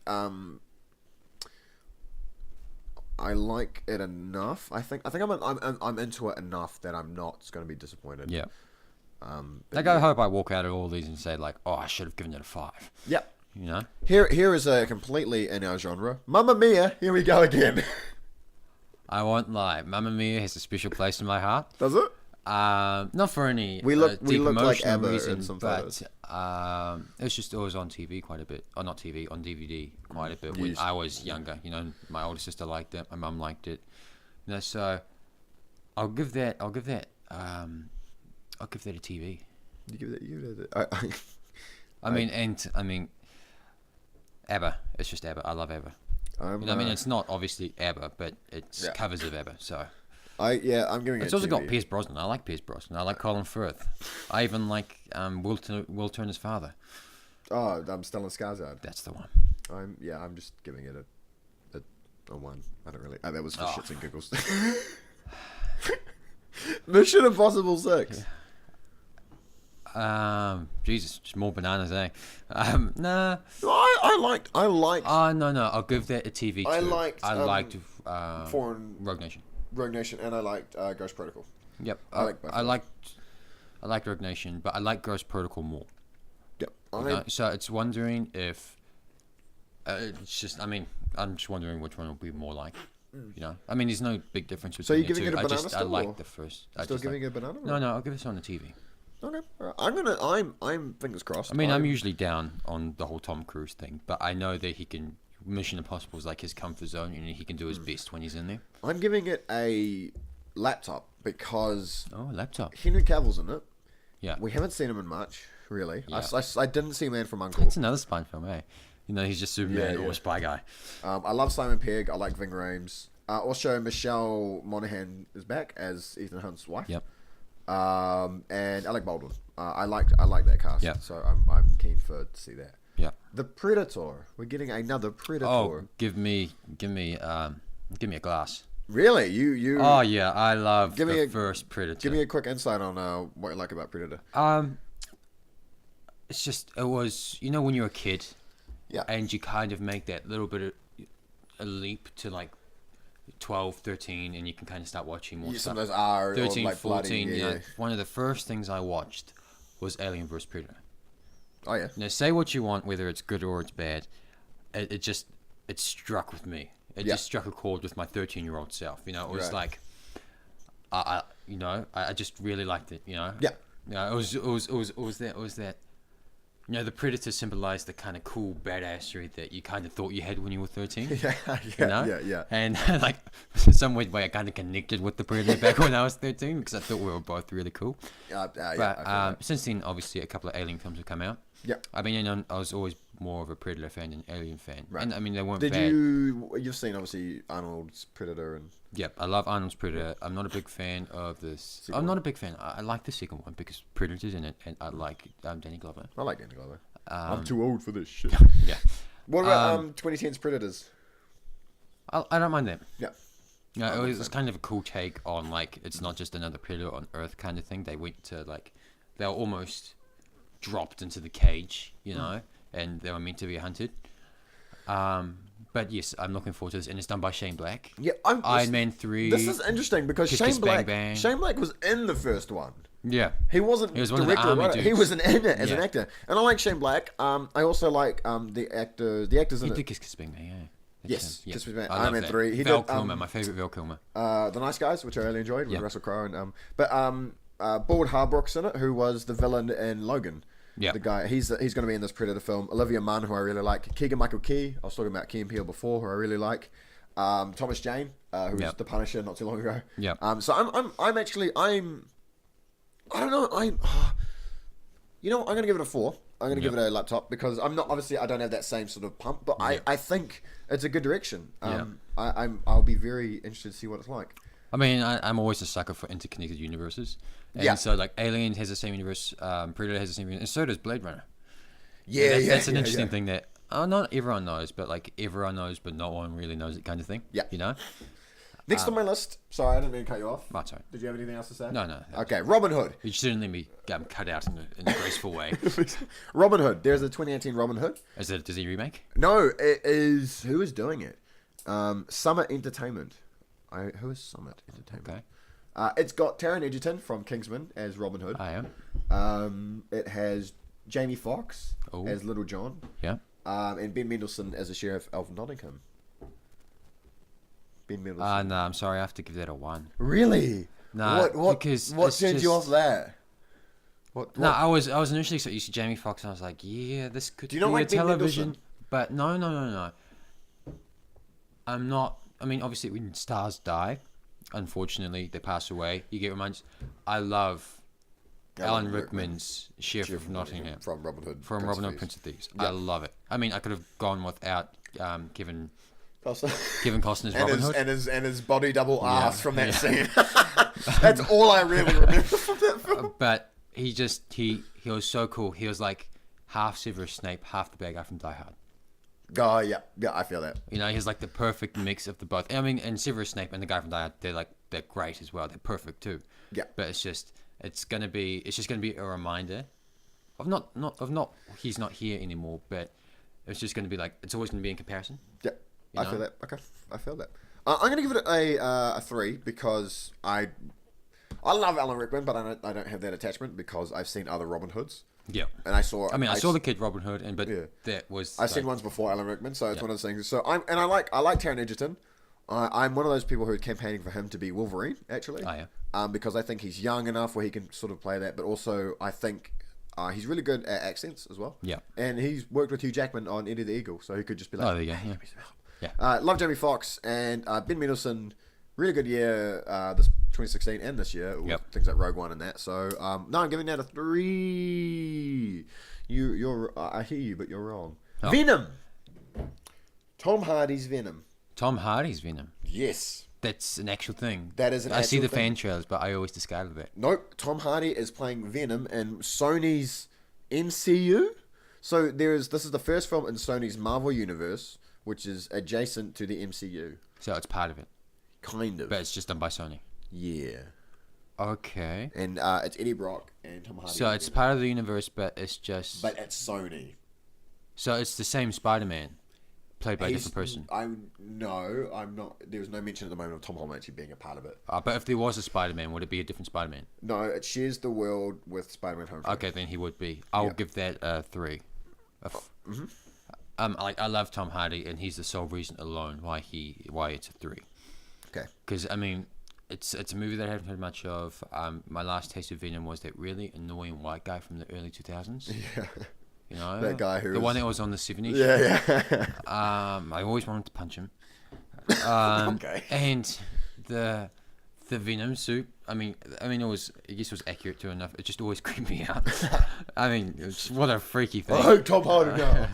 But yeah, I'll give it a 3 for Tom Hardy. I'm going to give it a. I'm giving it a 2 because Tom Hardy, but because Sony. Oh yeah, fair enough. Also, I'm not a big fan of Venom. I don't know. I'm on the fence. I like Tom Hardy. He's just like Spider-Man's like alternate skin. Yeah, pretty much. I don't know. I don't really have an opinion on Venom. I'm on the fence. X-Men Dark Phoenix. So this is the 3rd installment to the prequel. 4th installment to the young guys. First Class, Days of Future Past. Yeah. Apocalypse, yeah. So McAvoy, Fassbender, Jennifer And Lawrence this is back. obviously in the alternate universe, the one that he changed. Yes. Yeah. So Jennifer Lawrence, Nicholas Hoult, Sophia Turner. I'm gonna give that. I'm gonna give that a 3. Yep. Because I love the cast. There's not one person in that cast that I don't like. But First Class was really good. Yep. Days of Future Past was amazing in my opinion. Yep. Most of the movie was based back then, but then they did like Apocalypse. You know, and I mean, I wasn't like hating on Apocalypse, but I just thought Apocalypse was like an average movie. Yeah. You know, and if they're capable of doing an average movie once, then they're capable of doing it again. Absolutely. Yeah. You know, so it's just like, yeah. The I'll difference give with it a this 3. one is Simon Kinberg, who's been writing a lot of them. Is Sorry, I'm not giving it a 3. I'm giving it a television. television. It's being directed by Simon Kinberg, who's written a lot of them. Yeah. More of the good ones in the back. Yeah. And I think he's a pretty good influence, so I'm excited for that. Jessica Chastain has also joined the cast. Yeah. I'm not sure she's playing anyone yet. No, she's the villain. Yeah, but a lot of people are back. I say, when I say yeah, I say it's so far away from the camera that I think throughout the whole podcast it's just going to be a boop. Camera, microphone. Microphone, yeah. But no, so I didn't see Apocalypse, and I'm basing it on what I've heard of Apocalypse, so I'm going to give it a 3 as well. Yeah. I'm nor a fan. I don't know. It's X-Men. I love Fassbender, love McAvoy, love Lawrence, love Holt. I love Evan Peters as Quicksilver. I think he's a great Quicksilver. And I haven't actually seen... it's interesting what they're going to do with that situation, eh? Oh, no, never mind. No, I answered my own question in my head. Quicksilver's dead. Quiet. And I haven't seen Sophie Turner or any of the other actors. I mean, but that's the thing, they can't introduce Quicksilver again. You know? I don't know what's going on. Fantastic Beasts: The Crimes of Grindelwald. Give me a...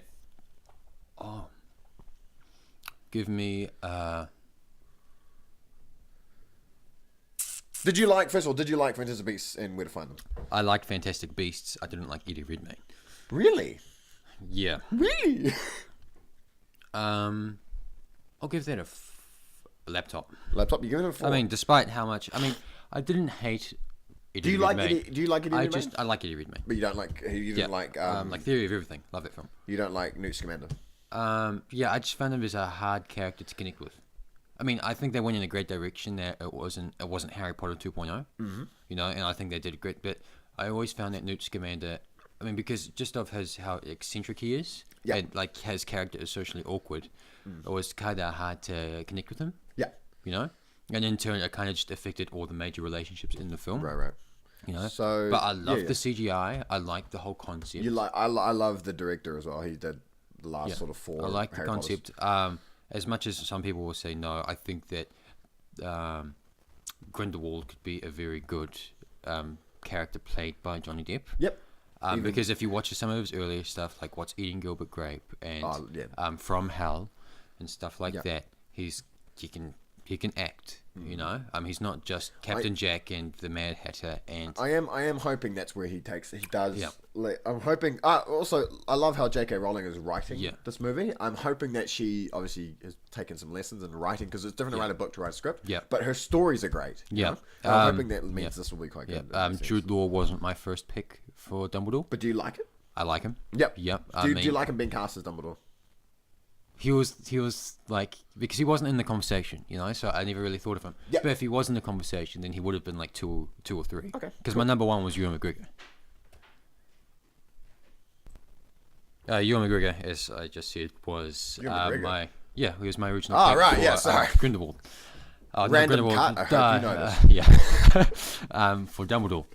Okay, yeah. Yeah, but if Jude Law was in the conversation, then he would have been up there. He would have been up there. Cool.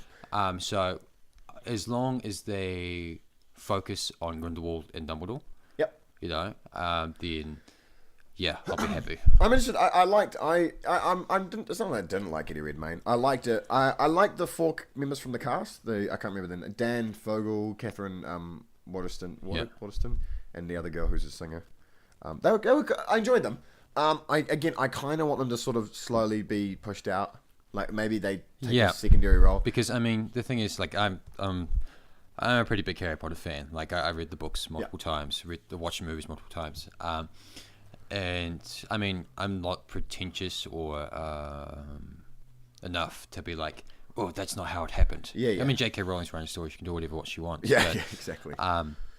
It's just from what we know, like it was just Grindelwald, Dumbledore, and it'll just be a bit odd to have like Eddie Redmayne's character be almost central to what we already knew. Yeah. You know, because then it would have been like, well, wouldn't have he been mentioned? Because it's just one of those continuity things. You know, I'm big on continuity. Absolutely. And just it's the small stuff that gets to me. You know. Yeah.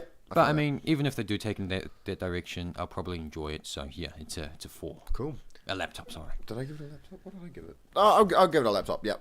Real quick, I love Zoe Kravitz. She's one of my favorite actresses. I think she's great. She's going to be in it as Lita Lestrange, which I like that side as well.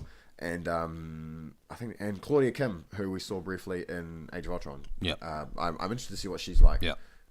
Again, there's little people who pop up, and I'm like, I wonder what you'll be like in other stuff. So hopefully she gets a cool role in this. And almost done. Mortal Engines. I saw the trailer for that. The trailer for that? That came out of nowhere, and it surprised me in a good way. Awesome. Yeah, so this is Peter Jackson isn't directing this. It's one of his apprentices. Well, not apprentices. Yeah, so they've been with Peter Jackson for Christian a while. Rivers. So Peter Jackson this is like District 9. So he produced it, and then he got someone like oh my god, that South African guy. I know what you're talking about. I can't remember. Is Neil Blomkamp the actor or the director? Actor, I think. Okay. I mean, I could be wrong, but I'll give it a 4. Yep. I'm giving Hugo Weaving's in it, which I didn't realize. Because it came out of nowhere. The concept looks fresh and new, even though it's from a book, I think. So it's not a reboot. No, I think it's original. Well, then I love it even more. Give it a 5. Give it a glass. Oh, they shot it here. Give it 2 glasses? No. Hey, what are you giving it? No, just give it a laptop. Giving it a laptop? Cool. Yep. I am giving it a laptop as well. Yeah. I mean, it's fresh, it's new. I know nothing about it, but it just excites me. Cool. Yeah, absolutely. I'm the same. I like Lord of the Rings. Not a fan of The Hobbit as much. Love Lord of the Rings. Yeah. I like King Kong. It is a bit long. I'm not a fan of The Lovely Bones. I don't know why. I'm just not a fan of Lovely Bones. A lot of earlier Peter Jackson stuff I'm a big fan of. But this guy, Christian Rivers, I'm gonna quickly click his name. Oh no, it is based on a book. Sorry, my bad. Osparis is searching on this Christian Rivers dude. Please leave in the comments what is your favorite franchise out of Harry Potter, Lord of the Rings, and Star Wars. Yeah, let us know what you think. And if it is Star Wars, please specify what Star Wars you're talking about. But no, so this is his first. Yeah, so this guy who's directing, it's his directorial debut. He's been a storyboarder and a unit director for other films. Yeah. Peter Jackson's been involved with. So that's cool. I respect that. So yeah, 4 for that. We'll start 2 more. Aquaman. Really excited for it. Yep. I'll give that another laptop. Cool. Back with the laptops. Because what little I saw of Aquaman from the trailers, From Justice I League. really liked it. I heard that he's one of the highlights of the Justice League film. He's pretty solid. He's pretty solid. I like his character image. Mm-hmm. You know, Jason Momoa's awesome. He is, I do yeah. have a little bit of a bias because he was in Game of Thrones. And he's just, I hope it's like Wonder Woman. Yeah. You know? Yeah, I mean, it wouldn't be completely quite agree. like a Wonder Woman because it's not coming out of nowhere. Because Sure. they proved that Wonder Woman DC can make a good film. Sure. But it will be. I'm excited. I'm pumped in that almost. I'm just pumped. Okay. Yeah, I I gotta lost say, words. really, I lost words. I'm- I'm just pumped. I love James Wan did a really good job on Fury 7. Yeah. He directed that really well. He's done some horror films, which is quite good. I think it's a good turn for him. Who's directing? James Wan. Oh, he did the Conjuring films. Yeah. Conjuring. I Yeah. like those. It's got a good cast. William Dafoe's in it. Patrick Wilson, Amber Heard, Kiwi's own Tamara Morrison's in it. Nicole Kidman's in it. Everyone's favorite clone trooper. Everyone's favorite clone trooper. The only clone trooper. I'm going to give it a 4 as well because I'm just excited to see another direction. Yeah. And finally, let's end it on a high. Bumblebee the movie. Transformers' own Bumblebee. Sorry, just you said the last one. Isn't Bond coming out next year? No, we're not getting a Bond next year. Oh, no. Shut up. We're getting Bumblebee. I'll give that. I'm sorry, I have to hand it. Michael Bay isn't directing. Michael Bay is not directing. It's directing by Travis Knight. Is it based on Earth? It is based in the 60s. He takes refugee in California. Okay. Oh, Because oh, Michael oh, Bay's oh, not directing. It goes from. It is being directed by the guy who directed Kubo and the Two Strings. Oh. Okay. It's amazing what one person can do for your excitement for a film. But when it was a one, but then I heard it's not Michael Bay. And Went it's up Travis and Knight, then I yes. liked Kubo. Kubo and the Two Strings.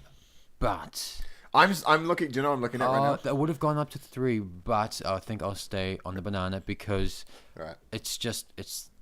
I just think it can. I don't think it can escape the pitfalls of Yeah. what the Transformers franchise does. And I'm going to give it a 2 as well. I would have given it way higher, but I'm looking at the cast, and there is like 10 people that are humans and 2 Transformers.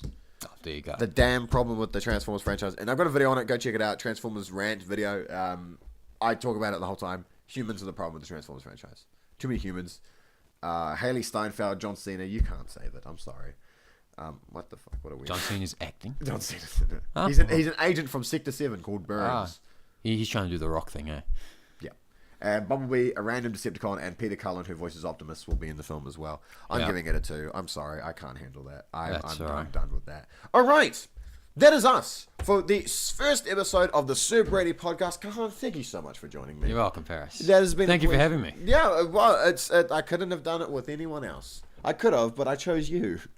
You started off nice, but Yeah. then kind of felt a bit insignificant towards the end. Thank you guys so much for listening to the podcast, whether you're on SoundCloud, whether you're on YouTube. Thank you guys so much. Feel free to go check out all my social medias in the descriptions down below. Don't forget to go to Sir Brady on YouTube and go subscribe over there. If you like this content, let me know what you thought about it in the comments down below, what you thought of what we talked about, what you want to hear us talk about next. We're roughly trying to get this a fortnight thing, so if you enjoyed this, absolutely hit those like buttons. Let us know in the comments down below. You got And if anything you don't left? like it, we'll probably do it anyways. Yeah, we'll do it anyways. You got anything left to say, Cahan, or is that it? It's been a good experience. Thank you for having me. You're welcome. And look forward to the next one. Yeah, so do I. Thank you guys so much for listening or watching on whatever you're doing. Have a fantastic day, and we'll see you in the next episode. Bye-bye. Nope.